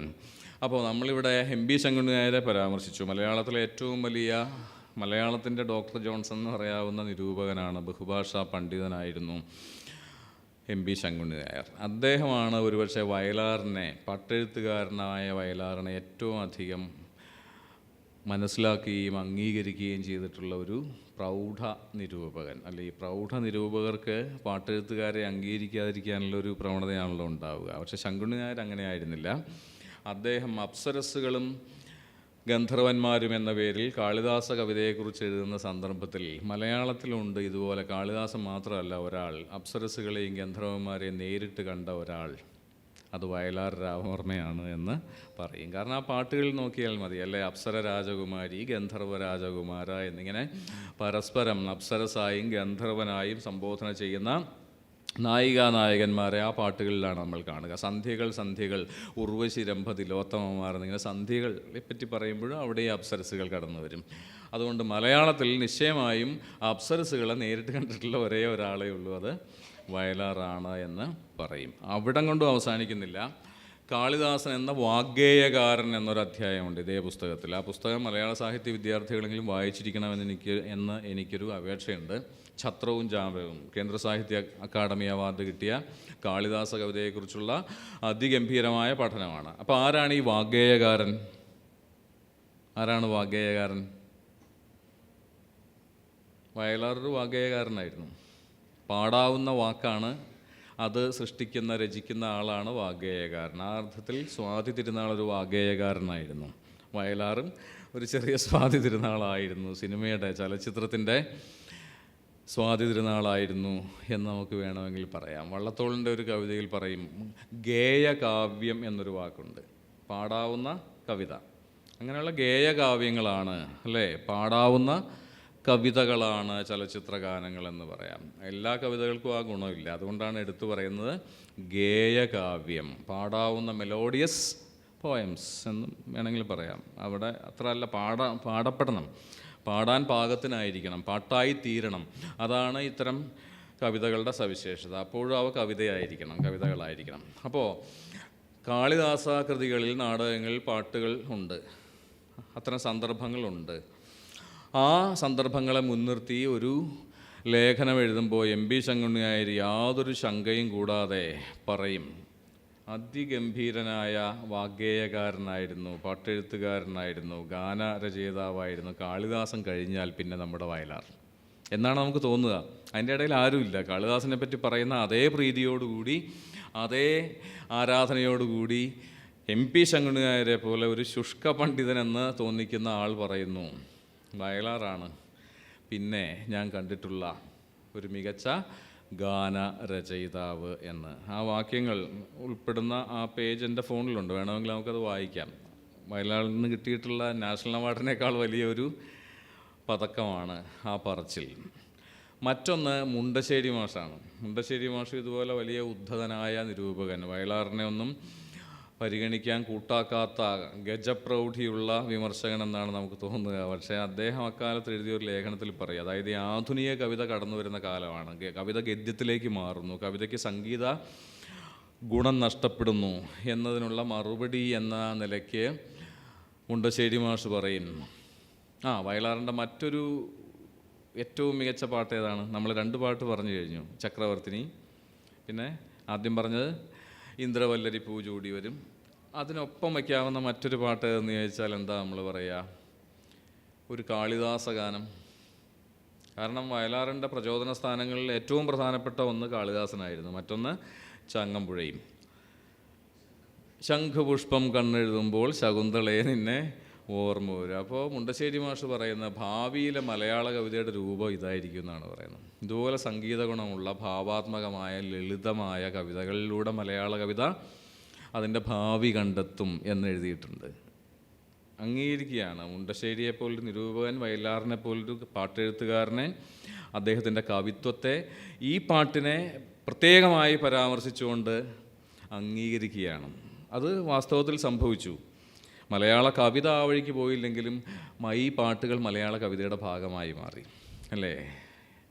പാട്ടുകളായി തന്നെയാവ, പാട്ടുകളും കവിതകളുമായി ആവാ നമ്മുടെ സംസ്കാരത്തിൻ്റെ, നമ്മുടെ ഭാവുകത്വത്തിൻ്റെ, നമ്മുടെ സൗന്ദര്യബോധത്തിൻ്റെ ഭാഗമായി മാറി. അതൊരു പ്രവചനമായിരുന്നു, ഫലിച്ച പ്രവചനമായിരുന്നു മുണ്ടശ്ശേരി മാഷിൻ്റേത്. അതും ഈ പാട്ടിനെ മുൻനിർത്തിയാണെന്ന് ഓർക്കണം. വയലാറിൻ്റെ ഏറ്റവും ലക്ഷണയുക്തമായ ഒരു പാട്ട് എന്ന് പറയാം, അല്ലേ? ശംഖുപുഷ്പം കണ്ണെഴുതുമ്പോൾ ശകുന്തളയെ നിന്നെ ഓർമ്മ വരും. മലയാളിയായിരുന്നു ആ ദുഷ്യന്തൻ, അതുകൊണ്ടാണ് ഈ ശംഖുപുഷ്പം കണ്ണെഴുതുമ്പോൾ ശകുന്തളയെ ഓർമ്മിച്ചത്. എത്ര ഭംഗിയേറിയ പദവിന്യാസമാണെന്ന് നോക്കുക, അല്ലേ? അതിൽ സംഗീതം ഇങ്ങനെ ഒളിഞ്ഞിരിപ്പുണ്ട്, അല്ലേ? പ്രാസഭംഗിയുണ്ട്. ശംഖുപുഷ്പം കണ്ണെഴുതുമ്പോൾ ശകുന്തളയെ നിന്നെ ഓർമ്മ വരും. ശാരദ സന്ധ്യകൾ മരവുരിഞ്ഞെറിയുമ്പോൾ, അല്ലേ? പെട്ടെന്ന് അതൊരു തപോവനമായിട്ട് മാറി, കണ്വാശ്രമമായിട്ട് മാറി. സന്ധ്യകൾക്ക് ഒരു കാവി നിറം, കാവ്യെന്നും പറയാൻ പാടില്ല, അല്ലേ? മരവുരിയുടെ നിറമായിട്ട് മാറി. സന്ധ്യയുടെ നിറം മരവുരിയുടെ നിറമായിട്ട് മാറുന്നു. കാവി പോട്ടെ, കാവി നമുക്ക് വേണ്ട, അങ്ങനെ ഒരു നിറം ഇല്ല. ആ നിറം നമ്മൾ റദ്ദ് ചെയ്ത് കളഞ്ഞു. അപ്പോൾ ശാരദ സന്ധ്യകൾ മരവുരിഞ്ഞെറിയുമ്പോൾ ശകുന്തളയെ നിന്നെ ഓർമ്മ വരും. എന്ത് ശാലീന സുഭഗമായ വരികളാണെന്ന് നോക്കുക, അല്ലേ? ശംഖുപുഷ്പത്തിൽ കണ്ണെഴുതുന്നവളുടെ സാദൃശ്യം കാണുക, അല്ലേ? ശംഖുപുഷ്പത്തിലൊരു കണ്ണ് കാണുക. നമ്മുടെ കവികൾ പണ്ടെന്താ ചെയ്തിരുന്നത്? താമരയിലാണ് കണ്ടിരുന്നത്. താമരയാണ് കണ്ണിൻ്റെ അല്ലെങ്കിൽ നീലോൽപ്പലം, അല്ലേ? നീലോൽപ്പലം, നിൻ്റെ കണ്ണിൽ നീലോൽപ്പലം എന്നൊരു പാട്ട് തന്നെയുണ്ടല്ലോ, വയലാറുണ്ട്, അല്ലേ? നിൻ്റെ കണ്ണിൽ നീലോൽപ്പലം. അതേതാണ് ആ പാട്ട്? കുറേ പൂക്കൾ കവിളിണയിൽ കമലദളം. അത് ഇപ്പോഴുള്ള പുതിയ പാട്ടല്ല ഞാൻ ഉദ്ദേശിക്കുന്നത്. നിൻ്റെ കണ്ണിൽ നീലോൽപ്പലം, നിൻചിരിയിൽ ആലിപ്പഴം എന്നൊക്കെ പറയുന്ന ഒരു പാട്ടില്ലേ? പാരിജാതം തിരുമിഴി തുറന്നു, അത് മറ്റൊരു പാട്ടാണ്. അതൊരു മറ്റൊരു വിഷയം തന്നെയാണ്, വയലാർ ഗാനങ്ങളിലെ പൂക്കൾ, അല്ലേ? നമ്മൾ നീലോൽപ്പലത്തിൽ നിന്ന് ശംഖുപുഷ്പത്തിൽ നിന്ന് ഇവിടേക്ക് എത്തിയതാണ്. എന്തെല്ലാം പൂക്കളാണ്! ഡാലിയ പൂക്കളുണ്ട്. ഈ പറഞ്ഞ പുരാണ പുഷ്പങ്ങൾ മാത്രമല്ല, ഈ പവിത്ര പുഷ്പങ്ങൾ മാത്രമല്ല, പുതിയ അല്ലെങ്കിൽ ഇറക്കുമതി ചെയ്ത പൂവാണല്ലോ ഡാലിയ. ഡാലിയ പൂക്കൾ എന്ന് പറഞ്ഞിട്ടൊരു പാട്ടുണ്ട്. ജനുവരിയുടെ മുടി നിറയെ ജമന്തിപ്പൂക്കൾ എന്നൊരു പാട്ടുണ്ട്. എന്ത് മനോഹരമാണ്! ജനുവരിയുടെ ഇതിപ്പോൾ ഫെബ്രുവരി അല്ലേ ആയിട്ടുള്ളൂ. ജനുവരിയുടെ മുടി നിറയെ ജമന്തിപ്പൂക്കൾ. പിന്നെ നമ്മൾ കണ്ടിട്ടില്ലാത്ത കേട്ടിട്ടില്ലാത്ത പൂക്കൾ, പാരിജാതം പോലെ. പാരിജാതം തിരുമിഴി തുറന്നു എന്ന് കേൾക്കുമ്പോൾ ആ പൂ നമ്മൾ കണ്ടിട്ടില്ലെങ്കിലും ഏതോ അലൗകിക പുഷ്പത്തിൻ്റെ ഒരു സൗകുമാര്യം, സാമീപ്യം, സൗന്ദര്യം നമ്മൾ അനുഭവിക്കും. അപ്പം നമ്മൾ ശകുന്തളയെ പറ്റിയാണല്ലോ പറഞ്ഞു വന്നത്. പവിഴമല്ലികൾ പൂത്തു വിടർന്നു, നീലോൽപ്പലമിഴി നീ മാത്രം എന്തിനുറങ്ങി, അല്ല ഇതെല്ലാം സ്ത്രീകൾക്കും പെൺകുട്ടികൾക്കുള്ള പ്രശംസകളാണ്. നീലോൽപ്പലമിഴി, നീലോൽപ്പലമിഴി, അവൾ പോലും വിചാരിക്കാത്ത സൗന്ദര്യം അവളിൽ കണ്ടെത്തുന്നവൻ്റെ പേരാണ് കാമുകൻ. ഈ കാമുകത്വത്തെ ഇങ്ങനെ പാടി ഉണർത്തി എന്നതാണ് വയലാറിൻ്റെ ഏറ്റവും വലിയ കവിത്വ സിദ്ധി. വയലാർ ഒരു കാമുകനായിരുന്നിരിക്കണം അല്ലേ? ഒരു അദൃശ്യ കാമുകൻ വയലാറിലും ഉണ്ടായിരുന്നിരിക്കണം. ദൃശ്യമോ അദൃശ്യമോ ആയ ഒരു കാമുകത്വം വയലാറിലും ഉണ്ടായിരുന്നിരിക്കണം. ഈ അദൃശ്യ കാമുകന് നമ്മുടെ ഫോക്ലോറിലും ഐതിഹ്യങ്ങളിലും ഒക്കെ പറഞ്ഞു വരുന്ന പേരാണ് ഗന്ധർവൻ എന്ന്. ഗന്ധർവനെ ആരും കണ്ടിട്ടില്ല, പക്ഷേ ഗന്ധർവൻ ഉണ്ട് എന്ന് എല്ലാ പെൺകുട്ടിക്കും അറിയാം അല്ലേ? ഗന്ധർവനെ അവൾ മാത്രം കാണും, മറ്റാരും കാണില്ല. അവളുടെ അച്ഛനും അമ്മയും നിസ്സംശയം കാണില്ല, ഒരു കാരണവശാലും കാണില്ല. അച്ഛനും അമ്മയും കാണില്ല, അധ്യാപകർ കാണില്ല, ഒരുപക്ഷെ കൂട്ടുകാരും കാണില്ല. പക്ഷെ അവൾ മാത്രം കാണുന്ന അവൻ്റെ പേരാണ് ഗന്ധർവൻ. അതാ പത്മരാജൻ്റെ സിനിമ കണ്ടിട്ടുള്ളവർക്കറിയാം. ഈ ഗന്ധർവനെ കുറിച്ച് ഏറ്റവും അധികം എഴുതിയിട്ടുള്ള ആളും ഗന്ധർവത്വം കാമുകത്വമാണ്, അല്ലെങ്കിൽ പുരുഷത്വത്തിൻ്റെ ഒരുതരം പൂർണ്ണതയാണ്. സൗന്ദര്യവും സംഗീതവും അല്ലേ, കോമള രൂപവും എല്ലാം കൂടിച്ചേരുന്ന പുരുഷത്വത്തിൻ്റെ ഒരു മോഹൻലാലും മമ്മൂട്ടിയും കൂടിച്ചേർന്ന ഒരു അവതാരത്തിൻ്റെ പേരാണ് ഗന്ധർവൻ. എന്നതുപോലെ മലയാളിയെ ഈ ഗന്ധർവ ക്ഷേത്രങ്ങളിലേക്ക് കൊണ്ടുപോയ കവിയും വയലാറാണ്. ആ പേരിലൊരു സിനിമയുണ്ടായിരുന്നു. അതിലെ ഗന്ധർവൻ ഞാനീ പറഞ്ഞ രണ്ടാളുമായിരുന്നില്ല, പ്രേം നസീറായിരുന്നു. അന്നത്തെ ഒരേ ഒരു ഗന്ധർവനായ പ്രേം നസീറായിരുന്നു. ഇപ്പോൾ നമുക്ക് രണ്ടുപേരെങ്കിലും ഉണ്ട്, പക്ഷെ അന്ന് ഒരാളെ ഉണ്ടായിരുന്നുള്ളൂ, അയാളുടെ പേര് പ്രേം നസീർ എന്ന് ആയിരുന്നു. ആ സിനിമയിലേതാണ് ഈ പാട്ട് അല്ലേ? നമ്മൾ ആദ്യം പറഞ്ഞ ഇന്ദ്രവല്ലരി പൂചൂടി വരും സുന്ദര ഹേമന്ത രാത്രിയം തുടങ്ങുന്ന പാട്ട്. ആ പാട്ടിൻ്റെ അവസാനത്തോടടുത്തൊരു വരിയുണ്ട്, ചരണത്തിലൊരു വരിയുണ്ട്, ഉണരുമീ സർപ്പലതാസദനം ഒരു നിമിഷം കൊണ്ടൊരു മധുരയാക്കൂ. ആ പ്രയോഗത്തിൻ്റെ ഒരു ഭംഗി നിങ്ങളെ ഒന്ന് ചൂണ്ടിക്കാട്ടാൻ വേണ്ടിയിട്ട് മാത്രമാണ് ഞാൻ പറയുന്നത്. ഈ സർപ്പലതാസദനം എന്താണ്? സർപ്പക്കാവാണ്. സർപ്പക്കാവിനെയാണ് വയലാർ എന്താക്കുന്നത്? സർപ്പലതാസദനം. അതോടുകൂടി അതൊരു വളരെ ഇറോട്ടിക്കായ ഒരു സ്ഥലമായിട്ട് മാറും അല്ലേ? ഒരു സർപ്പ സാന്നിധ്യം വരികയും ലതകൾ സർപ്പങ്ങളാവുകയും അല്ലേ? വെറും സർപ്പക്കാവല്ല, ലതകൾ തന്നെ സർപ്പങ്ങളാവുന്നു. സർപ്പലതകൾ എന്ന വിധം ലതകൾ സർപ്പങ്ങളായി മാറുന്ന ഉണരുമീ സർപ്പലതാസദനമാണ്. അതിൻ്റെ ഉണർച്ചയുടെ ഒരു മുഹൂർത്തത്തെയാണ് വളരെ ഹൃദ്യമായി കാവ്യാത്മകമായി വയലാർ ആവിഷ്കരിക്കുക ആ ഗാന വരിയിൽ. ഉണരുമീ സർപ്പലതാസദനം ഒരു നിമിഷം കൊണ്ടൊരു മധുരയാക്കൂ. അവിടേക്ക് ശ്രീകൃഷ്ണൻ വരുന്നു അല്ലേ? മലയാളിയുടെ ദൈവത്വത്തിലേക്ക് ഉയർത്തപ്പെട്ട ഒരു ഗന്ധർവനാണ് കൃഷ്ണൻ എന്ന് പറയുന്നത് അല്ലേ? ദൈവത്വത്തിലേക്ക് ഉയർത്തപ്പെട്ട ഒരു ഗന്ധർവൻ തന്നെയാണ് ആര്? ഈ കൃഷ്ണൻ എന്ന് പറയുന്നത്. മറ്റൊരു ഗന്ധർവനാണ്. മറ്റൊരു ഗന്ധർവത്വം ദൈവത്വമായി മാറുന്നത് കൃഷ്ണ സങ്കല്പത്തിലും കാണാം. അതുകൊണ്ടാണ് പറയുക ഉണരുമീ സർപ്പലതാസദനം ഒരു നിമിഷം കൊണ്ടൊരു മധുരയാക്കൂ. ആ മൂന്ന് വാക്കുകളുടെ ഉണ്ടാക്കുന്ന ഒരു ഇറോട്ടിസിസവും അതിൻ്റെ ഒരു എസ്തറ്റിക്സും നിങ്ങളൊന്ന് ശ്രദ്ധിക്കുക.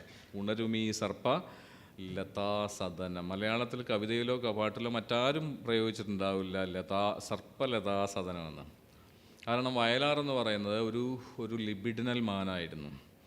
സാഹിത്യ വിദ്യാർത്ഥികൾക്കറിയാതെ ഒരു ലിബിഡിനൽ മാനായിരുന്നു വയലാർ എന്ന കവി. കാമനകളെ തൻ്റെ എഴുത്തിൻ്റെ ഊർജ്ജമാക്കി മാറ്റിയ ഒരു എഴുത്തുകാരനായിരുന്നു. ഇതുപോലെ മറ്റൊരു കവി ചങ്ങമ്പുഴയെ ഒരുപക്ഷെ നമ്മുടെ ഭാഷയിൽ ഉണ്ടായിരിക്കൂ. മറ്റാരും ഇപ്പോൾ ONV എന്നൊക്കെ പറഞ്ഞാൽ വളരെ ജെൻറ്റിൽമാനായിരുന്നു. അങ്ങനെ ഒരു ജെൻറ്റിൽമാൻ ആയിരുന്നില്ല, ഒരു ലിബിഡിനൽ മാനായിരുന്നു, കാമനാ പുരുഷനായിരുന്നു വയലാർ. അത് അദ്ദേഹത്തിൻ്റെ ഏത് പാട്ട് പരിശോധിച്ചാലും നമുക്കറിയാം. ഇപ്പോൾ വളരെ ആഭാസകരമായി ചിത്രീകരിക്കപ്പെട്ടിട്ടുള്ള ഒരു പാട്ടുണ്ട്, പക്ഷേ മനോഹരമായ പാട്ടാണ്. നായിക പുരുഷവേഷം കിട്ടുന്നു, നായികയുടെ പിന്നാലെ പ്രേം നസീർ പുരുഷനായി ചെന്നിട്ട് പാടുന്ന ഒരു പാട്ടാണ്. നായിക വിജയശ്രീയാണ്, അതിസുന്ദരിയായ ഒരു നടിയാണ്. അവരെ പുരുഷവേഷം കെട്ടിച്ചിട്ട് അവരുടെ പിന്നാലെ നായക നടൻ നടന്നു പാടുന്ന ഒരു പാട്ടാണ് മന്ത്രമോതിരം മായമോതിരം ഇന്ദ്രജാല. അവിടെയുണ്ട് ഇന്ദ്രജാല കല്ലുമോതിരം. ഇത് പൂക്കളെ അപ്സര സ്ത്രീകളാക്കും, ഭൂമിയെ സ്വർഗമാക്കും.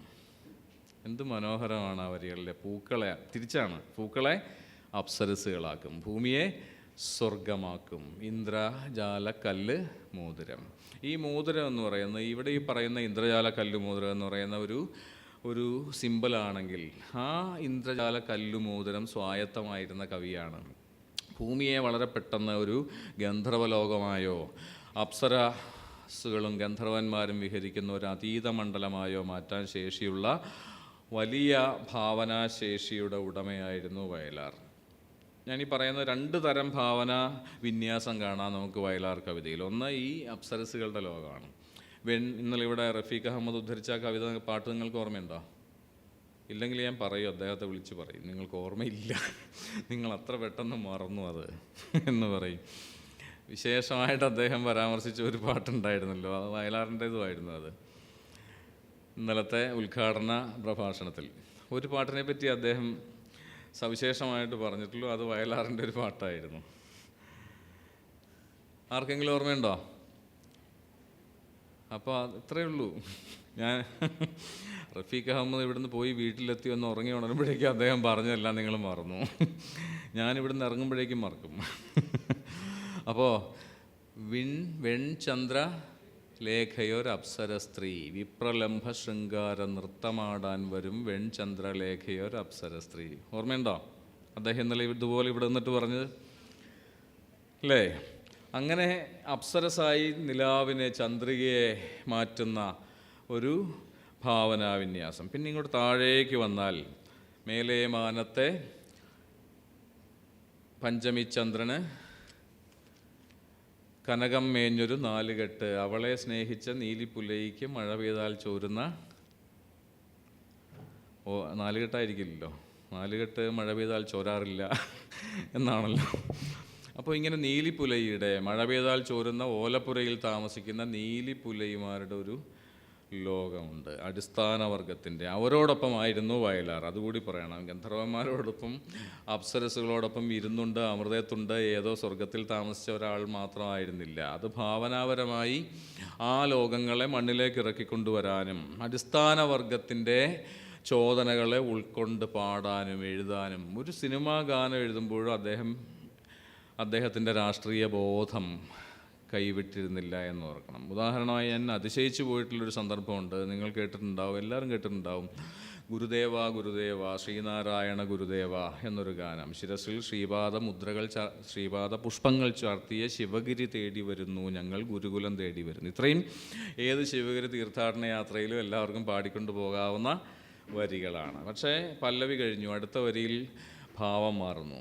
അത് കുഞ്ചാക്കോ മുതലാളിക്കൊന്നും മനസ്സിലായിട്ടുണ്ടാവില്ല. വയലാർ ഇതിൽ വിപ്ലവം മയക്കുമരുന്ന് പോലെ കടത്തിവിടുന്ന കാര്യം. അടുത്ത വരി ശ്രദ്ധിക്കുക. അദ്വൈതത്തിന് പൂണൂലണിയിച്ച ആര്യമതങ്ങൾ കേൾക്കേ, അവരുടെ 1000 ദൈവങ്ങൾ കേൾക്കേ, ഒരു ജാതി ഒരു മതം ഒരു ദൈവം എന്നൊരു തിരുക്കുറൽ പാടിയ ഗുരുദേവ.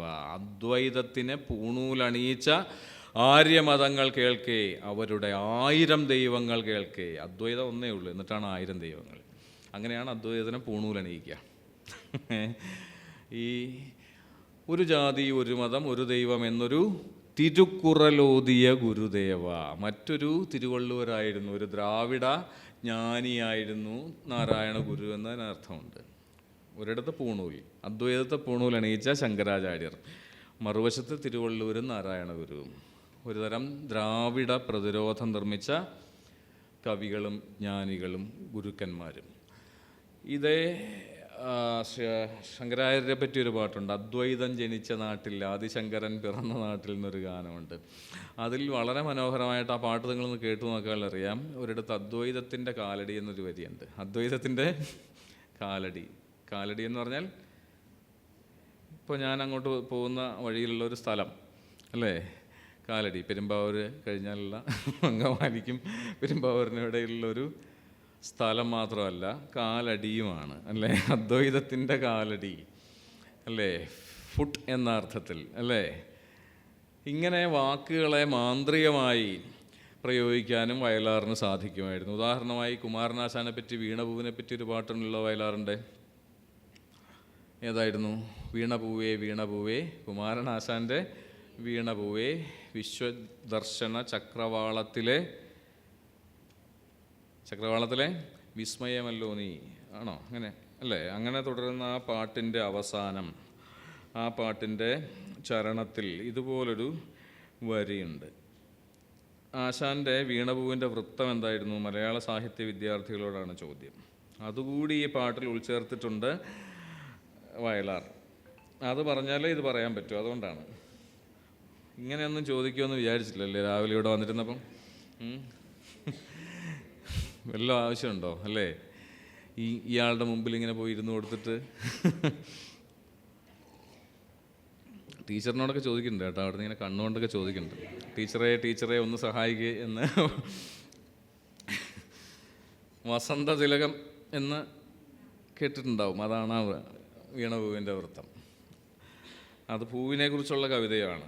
വസന്തതിലകം എന്നാണ് ആ വൃത്തത്തിൻ്റെ പേര്. അതാണ് അതിൻ്റെ ഒരു ഔചിത്യം. അപ്പോൾ ഈ പാട്ടിൻ്റെ പല്ലവി കഴിഞ്ഞ് വരുന്ന വരികൾ, ആദ്യ ചരണം ആരംഭിക്കുന്നത് വികാരവതി നീ വിരിഞ്ഞു നിന്നപ്പോൾ വിരൽ തൊട്ടുണർത്തിയ ഭാവനകൾ കവിഭാവനകൾ എന്നാണ്. അപ്പോൾ വിരിഞ്ഞു നിൽക്കുന്ന പൂവ്. വീണപൂവിൽ രണ്ട് പൂവുണ്ട്. ഒരേ പൂവിന് രണ്ട് നിലകളുണ്ട്. ഒന്ന് വിരിഞ്ഞു നിൽക്കുന്ന പൂവും മറ്റൊന്ന് വീണപൂവും. അപ്പോൾ ആ വിരിഞ്ഞ പൂവിനെ പറ്റിയാണ് പറയുക. വികാരവതി നീ വിരിഞ്ഞു നിന്നപ്പോൾ വിരൽ തൊട്ടുണർത്തിയ ഭാവനകൾ കവിഭാവനകൾ നിന്നെ കാമുകിമാരുടെ ചുണ്ടിലെ നിശീഥ കുമുദമാക്കി. എന്തൊരു പ്രയോഗമാണ് നിശീഥ കുമുദം എന്ന് പറഞ്ഞാൽ എന്താ? ഇതെല്ലാം മലയാള സാഹിത്യ വിദ്യാർത്ഥികളോടാണ് ചോദ്യം. ഇംഗ്ലീഷുകാരെ ഞാൻ ഒഴിവാക്കി, അവരെ വെറുതെ വിട്ടു. നിശീഥ കുമുദം എന്ന് പറഞ്ഞാൽ എന്താ? കൗമുദി എന്ന് പറഞ്ഞാൽ ആരാ? എന്താ കൗമുദി? ടീച്ചർ കേട്ടിട്ടില്ല ഞങ്ങൾ? ഒരു വലിയ പാട്ടുകാരിയാണ്. കൗമുദി എന്ന് പറഞ്ഞാൽ എന്താ? വാക്കിൻ്റെ അർത്ഥം എന്താ? കേരള കൗമുദി എന്നൊക്കെ കേട്ടിട്ടില്ലേ? കലാകൗമുദി എന്നൊക്കെ കേട്ടിട്ടില്ലേ? അതിൻ്റെ പ്രൈമറി മീനിങ് എന്താ? നിലാവാണ് അല്ലേ? ചന്ദ്രികയുടെ മറ്റൊരു പേരാണ് കൗമുദി. ചന്ദ്രിക എന്ന് കേട്ടാൽ സോപ്പ് എന്നല്ല നമ്മൾ ഓർക്കേണ്ടത്, നിലാവെന്നാണ് ഓർക്കേണ്ടത്. ഒരു പച്ച നിറമുള്ള ആയുർവേദിക് സോപ്പിൻ്റെ പേരല്ല അത്. പണ്ട് ഇത്രയും പറഞ്ഞുകൊണ്ട് ഓർമ്മ വന്നൊരു കാര്യം പറയുകയാണ്. വള്ളത്തോൾ, സാക്ഷാൽ വള്ളത്തോൾ ഈ ചന്ദ്രികാ സോപ്പിനൊരു പരസ്യം എഴുതി കൊടുത്തു. അപ്പോൾ കവിയായതുകൊണ്ട് കവിതയിലാണല്ലോ വേണ്ടത്. പേശലായുർവേദശാലിയാം കേശവ വൈദ്യൻ്റെ സൽകീർത്തി ചന്ദ്രികയെ ആശകൾ തോറും പരക്കനീ എന്നൊക്കെയാണ് എല്ലാ വരികൾ. കേശവ വൈദ്യൻ എന്ന് പറയുന്നത് അതിൻ്റെ ഫൗണ്ടറുടെ പേരാണ്. ആശകൾ എന്ന് പറഞ്ഞാൽ ദിക്കുകൾ തോറും ഈ സൽകീർത്തി ചന്ദ്രിക പരക്കട്ടെ എന്നാണ് പറയുന്നത്. പേശലായുർവേദശാലി, ഷാ കൊണ്ടൊരു കളിയാണ്, ഷാ കൊണ്ടുള്ള അലിട്രേഷനാണ് അല്ലേ, അനുപ്രാസമാണ്. പേശലായുർവേദശാലിയാം കേശവ വൈദ്യൻ്റെ സൽകീർത്തി ചന്ദ്രികയെ ആശകൾ തോറും പരക്കനീ. അപ്പോൾ ആ കൗമുദി ഏത് കൗമുദിയാണ്? നിശീഥ കുമുദമാക്കി. അപ്പോൾ ഈ കൗമുദിയും കുമുദവും തമ്മിലുള്ള ബന്ധം, കുമുദം എന്ന് പറയുന്ന ആമ്പൽപ്പൂവാണ്. ആമ്പൽപ്പൂവിൻ്റെ കാമുകനാണ് ആര്? ആണോ? ഉറപ്പാണോ? അങ്ങനെ ഉറപ്പിച്ചിരുന്നു നമ്മുടെ പണ്ടത്തെ കവികൾ. സൂര്യൻ്റെ കാമുകിയാണ് താമര, ചന്ദ്രൻ്റെ കാമുകിയാണ് ആമ്പൽ. ഇങ്ങനെയുള്ള ചില അടിസ്ഥാന സങ്കല്പങ്ങളുണ്ടെങ്കിൽ ഇതൊക്കെ സാധ്യമാവും. അത് വെച്ചിട്ട് ഈ മെറ്റീരിയൽ എടുത്തിട്ടാണ് ഈ പണിയുക, പലതരം ഗോപുരങ്ങൾ പണിയുക, ഭാഷാ ഗോപുരങ്ങൾ പണിയുക. നിശീഥ കുമുദം എന്താ? ഇപ്പോൾ മനസ്സിലായില്ലേ? രാത്രിയിൽ വിരിയുന്ന ആമ്പൽ അല്ലേ? നിശീഥ കുമുദമാക്കി നിന്നെ കാമുകിമാരുടെ ചുണ്ടിലെ നിശീഥ കുമുദമാക്കി കവികൾ മന്മഥം കുലയ്ക്കും സ്വർണ്ണധനുസ്സിലെ മല്ലീശരമാക്കി. കവികൾ ഇതേ പൂവിനെ എടുത്തിട്ട് എന്താക്കി? മന്മഥം കുലയ്ക്കും സ്വർണ്ണധനുസ്സിലെ മല്ലീശരമാക്കി. നിങ്ങൾ തന്നെ അതിനെ വിടർത്തിയെടുക്കുക. ഭാവനയിൽ നിങ്ങളുടെ ഭാവനാശക്തി ഉപയോഗിച്ച് ഈ വരികളെ നിങ്ങൾ തന്നെ വിടർത്തിയെടുക്കുക. കവികൾ നിന്നെ മന്മഥൻ കുലയ്ക്കും. ആരെ ഈ മന്മഥൻ എന്ന് പറയുന്നത്? അതെങ്ങനെയാണ്? പണ്ട് മൂവാറ്റുപുഴയ്ക്കടുത്ത് കടാതിയിൽ ജീവിച്ചിരുന്ന വലിയൊരു ഗാന്ധിയൻ്റെ പേരും അത് തന്നെയായിരുന്നു. മനസ്സിനെ മതിക്കുന്നവനായിരിക്കും അല്ലേ മന്മഥൻ? അങ്ങനെ അല്ലേ മന്മഥൻ? കാരണം അതിനൊക്കെ സംസ്കൃത അധ്യാപകനോട് തന്നെ ചോദിക്കണം. അവർക്കാണ് ഇവരൊക്കെ കൂടുതൽ മന്മഥനെയും അപ്സരസിനെയും ഗന്ധർവനെയൊക്കെ ഏറ്റവും കൂടുതൽ പരിചയമുള്ളവരവരാണ്. കാളിദാസ ഭാവനയുമായിട്ട് തൊട്ട് നിൽക്കുന്നവരാണ്. മദനും മന്മഥനാണ്, മതിപ്പിക്കുന്നവനാണ്. മതമാണ്. മതം എന്ന് പറഞ്ഞാൽ എന്ത് മതമാണ്? ഒരുതരം ഭ്രാന്താണ് അല്ലേ? Poet lunatic and the lover എന്ന് പറയില്ലേ? Poet lunatic and the lover. മതം എന്ന് പറഞ്ഞാൽ ഭ്രാന്താണ്, ലൂണസിയാണ്. അതുണ്ടാക്കുന്നവൻ്റെ പേരാണ് മന്മഥൻ. സാധാരണ ഭ്രാന്തല്ല, ഒരുതരം കാൽപ്പനിക ഉന്മാദം. സോ കവികൾ മന്മഥൻ കുലയ്ക്കും സ്വർണ്ണധനുസിലെ മല്ലീശ്വരമാക്കി ആരെ? പൂവിനെ. ഇനി വിഷാദവതിനി കൊഴിഞ്ഞു വീണപ്പോൾ വിരഹമുണർത്തിയ വേദനകൾ നിൻ വേദനകൾ വർണ്ണപ്പീലി തൂലിക കൊണ്ടൊരു വസന്ത തിലകമാക്കി ആശാൻ വിണ്ണിലെ കൽപ്പദ്രുമത്തിൻ്റെ കൊമ്പിലെ വാടാമലരാക്കി. അപ്പോൾ മറ്റ് കവികൾ ഈ പൂവിനെ, വിരിഞ്ഞു നിൽക്കുന്ന പൂവിനെ മന്മഥൻ്റെ സ്വർണ്ണധനുസിലെ മല്ലീശരമാക്കിയപ്പോൾ ആശാൻ മാത്രം എന്ത് ചെയ്തു? വിരിഞ്ഞു നിൽക്കുന്ന പൂവിനെയല്ല, വീണ പൂവിനെ വസന്ത തിലകമാക്കി, വസന്ത തിലക വൃത്തത്തിലുള്ള കവിതയാക്കി എന്നും. ഇത്രയൊക്കെ ഒരു പാട്ടിൽ പറയാൻ സാധിക്കുന്ന ആളെ നമ്മൾ ഒരിക്കലും നിസ്സാരമായി എണ്ണരുത്. ഇനിയും പഠിക്കപ്പെടേണ്ട, ഇനിയും നമ്മിലേക്ക് പകർന്ന് എടുക്കേണ്ട ഒരുപാട് ഭാവധാരകൾ ഉൾക്കൊള്ളുന്ന ഒരു കവിതയാണ് വയലാറിൻ്റേത്. എനിക്കിഷ്ടപ്പെട്ട കുറച്ച് വരികൾ ഇന്ന് രാവിലെ കഷ്ടപ്പെട്ട് നേരത്തെ എഴുന്നേറ്റിരുന്ന് ഇങ്ങനെ കുറിച്ച് വെച്ചിട്ടുണ്ട്. അതും കൂടെ പറഞ്ഞിട്ട് ഞാൻ കാരണം നല്ല ഉറക്കം വേണ്ടെന്ന് വെച്ചിട്ട് ചെയ്തതാണ്. അതുപോലെ വയലാർ ഗാനങ്ങളിലെ സാംസ്കാരിക സമന്വയം വേണമെങ്കിൽ നിങ്ങൾക്കൊരു തീസിസിനുള്ള വിഷയമാണ്. ഇന്നലെ ഇവിടെ റഫീഖ് അഹമ്മദ് അത് കൃത്യമായിട്ട് സൂചിപ്പിച്ചിട്ടുണ്ട്, അല്ലേ? ഹിന്ദുവായ വയലാർ ക്രിസ്തീയ ഭക്തിഗാനങ്ങൾ എഴുതി. ഇത്രത്തോളം എഴുതിയിട്ടുള്ള മറ്റൊരു കവിയുമില്ല. ഇപ്പോൾ ക്രിസ്തീയ ഭവനങ്ങളിൽ എനിക്കറിയില്ല, ഒരുപക്ഷെ പ്രാർത്ഥനാഗാനമായി പോലും ഉപയോഗിക്കാവുന്ന ഒരു ഗാനമുണ്ട്. ഏതാണ്? നിത്യവിശുദ്ധയാം. അതും കൂടെ ഒന്ന് പാടുമോ? ആദ്യം പാടിയതുപോലെ.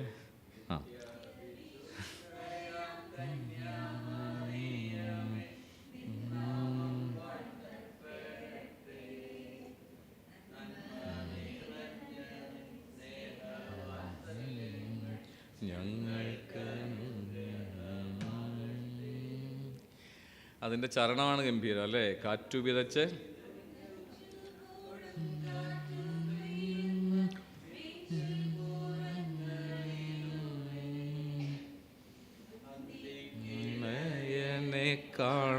കാണാതലയുന്ന തിൻപറ്റങ്ങൾ ഞങ്ങൾ. പെട്ടെന്ന് എന്തായി മാറി? ഇതൊരു പള്ളിയിലെ ഹോളായിട്ടൊരു അല്ലേ? ഇത് അൾത്താരയായിട്ട് മാറി, ഇതൊരു പള്ളിയിലിരിക്കുന്ന വിശ്വാസി സംഘമായിട്ട് മാറി. ആ ബിബ്ലിക്കൽ ഇമേജറി എത്ര കൃത്യമായിട്ട് വയലാർ കൊണ്ടുവരുന്നു നോക്കുക. അന്തിക്കിടയനെ കാണാതലയുന്ന ഒരാട്ടിൻ പറ്റങ്ങൾ ഞങ്ങൾ, കാറ്റു വിതച്ച് കൊടുങ്കാറ്റു കൊയ്യുന്ന മെച്ചിൽ പുറങ്ങളിലൂടെ അന്തിക്കിടയനെ കാണാതലയുന്ന ആട്ടിൻ പറ്റങ്ങൾ ഞങ്ങൾ. ഇനി മറ്റൊരു പാട്ട്, അതിലെ വളരെ മനോഹരമായൊരു കൽപ്പന മാത്രം പറയാം. എൻ്റെ പല്ലവിയല്ല, എൻ്റെ ഇടയിൽ വരുന്ന ഒരു വരി. കുന്നത്തെ പള്ളിയിൽ കോടിയുമായി വന്ന് കുരിശു വരയ്ക്കും ഉഷസ്സേ. കുന്നത്തെ പള്ളിയിൽ കോടിയുമായി വന്ന് കുരിശു വരയ്ക്കും ഉഷസ്സേ. എന്ത് മനോഹരമാണ്! വേർഡ്സ്വർത്ത് പോലും ഇങ്ങനെയൊന്നും എഴുതിയിട്ടുണ്ടാവില്ല, അല്ല? മോർണിംഗ് ലൈക്ക് എ നണ്ണൊക്കെ വേർഡ്സ്വർത്ത് എഴുതിയിട്ടുണ്ട്, ലൈക്ക് എ പ്രേയിങ് നൺ. ഇത് കുന്നത്തെ പള്ളിയിൽ, ഇതുപോലൊരു കുന്നത്തെ പള്ളിയിൽ കോടിയുമായി വന്ന് കുരിശു വരയ്ക്കും ഉഷസ്സേ. പൊന്നിൻ്റെ ഇഴ കൊണ്ട് പുറഞ്ചട്ട ചാർത്തിയ പ്രാർത്ഥനാ പുസ്തകം തന്നേ പോ. പൊന്നിൻ്റെ ഇഴ കൊണ്ട് പുറഞ്ചട്ട ചാർത്തിയ പ്രാർത്ഥനാ പുസ്തകം തന്നേ പോ. എന്ത് മനോഹരമാണ്, എന്ത് സൂക്ഷ്മമാണ്. പൊന്നിൻ്റെ ഇഴ കൊണ്ട് പുറഞ്ചട്ട ചാർത്തിയ പ്രാർത്ഥനാ പുസ്തകം തന്നേ പോ. കുന്നത്തെ പള്ളിയിൽ കോടിയുമായി വന്ന് കുരിശു വരയ്ക്കും ഉഷസ്സേ. പ്രഭാതമാണ്, വന്നിട്ട് കുന്നത്തെ പള്ളിയിൽ കോടി എടുത്ത് വന്നിട്ടല്ലേ? ഓരോ പ്രഭാതവും പുതിയതാണല്ലോ. ഞാൻ വേർഡ്സ്വർത്തിനെ ഓർത്തു പോയതുകൊണ്ട് പറയുകയാണ്, each morning is a glorious births എന്ന് വേർഡ്സ്വർത്തിൻ്റെ തന്നെ ഒരു വരിയുണ്ട്. Each morning is a glorious births. അവിടെ ഗ്ലോറിയസ് എന്ന വാക്കിന് ഇംഗ്ലീഷ് വിദ്യാർത്ഥികളുണ്ടല്ലോ ഇവിടെ. ഗ്ലോറി എന്ന് മാത്രമല്ല, വെളിച്ചം നിറഞ്ഞതെന്നും അർത്ഥമുണ്ട്. Glory means something that is bright, brilliant and luminous. ആ അർത്ഥത്തിൽ each morning is a glorious births. പ്രകാശത്തിൻ്റെ, വെളിച്ചത്തിൻ്റെ തിരുപ്പിറവിയാണ് ഓരോ പ്രഭാതവും. ആ പ്രഭാതത്തെ പറ്റിയാണ് പറയുക. കുന്നത്തെ പള്ളിയിൽ കോടിയുമായി വന്ന്, അതുകൊണ്ടാണ് കോടി, അല്ലേ? പുത്തൻ മുണ്ടെടുത്തിട്ട് പുത്തൻ വസ്ത്രം അണിഞ്ഞ് വന്നിട്ട് കുരിശു വരയ്ക്കും ഉഷസ്സേ. അങ്ങനെ ഇപ്പോൾ ഇവിടെ മലയാള സാഹിത്യ വിദ്യാർത്ഥികളും ഉള്ളതുകൊണ്ട് വീണ്ടും അവരിലേക്ക് തിരിയാണ് പ്രതികാര ബുദ്ധിയോടുകൂടി. ടി പത്മനാഭൻ്റെ ഗൗരി എന്ന കഥയെപ്പറ്റി KP അപ്പൻ്റെ വളരെ പ്രസിദ്ധമായൊരു പ്രയോഗമുണ്ടല്ലോ. ആ പഠനത്തിൻ്റെ തലക്കെട്ട് തന്നെ അതാണ്. ആ നിരൂപണ ലേഖനത്തിൻ്റെ പേര് തന്നെ അതാണ്.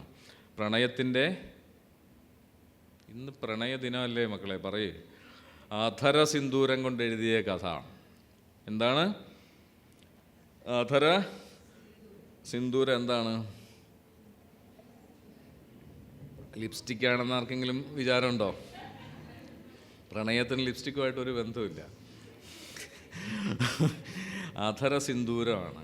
അതായത് ചുണ്ടുകളുടെ ചുവപ്പ് കൊണ്ട് എഴുതിയ കഥ അല്ലേ. അധര, അതിനെ സിന്ദൂരമായിട്ട് ചേർത്ത് വയ്ക്കുമ്പോൾ ഉണ്ടാകുന്ന ഒരു അധിക ശോഭ, അധര സിന്ദൂരം. അപ്പോൾ ഇത് KPFൻ്റെ ഒരു കോയിനേജ് ആണെന്നായിരുന്നു ഈ അടുത്ത കാലം വരെ എൻ്റെയും വിശ്വാസം. പക്ഷേ ഒരു വയലാർ ഗാനത്തിലെ വരികൾ നിങ്ങൾ കേട്ടു നോക്കാം. മാധുരി പാടിയൊരു പാട്ടാണ്.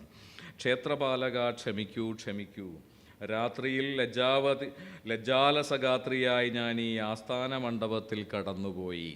രാത്രിയിൽ ലജ്ജാലസഗാത്രിയായി ഞാൻ ഈ ആസ്ഥാന മണ്ഡപത്തിൽ കടന്നുപോയി.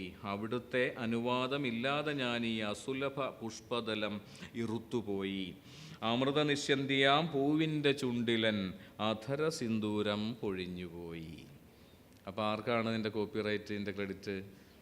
Credit goes to the great Vayalar. ആ വരി ഒന്നുകൂടെ ഞാൻ പറയാം.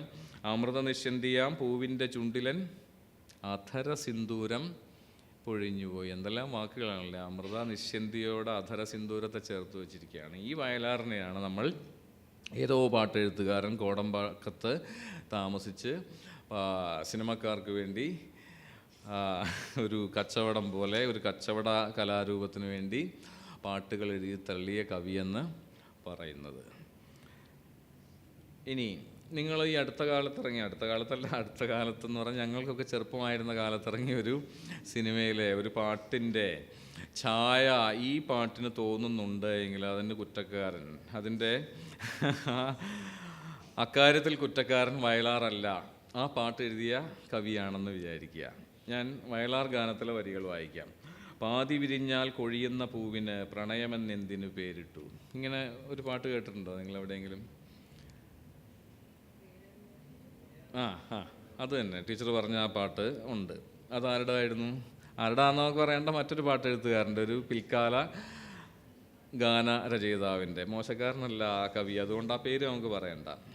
അതിൻ്റെ വരി എന്നോർത്ത് മുഴുവൻ പറയാൻ പറ്റിയാൽ നമുക്ക് ഈ സാദൃശ്യം ഒന്നുകൂടി വ്യക്തമാകും.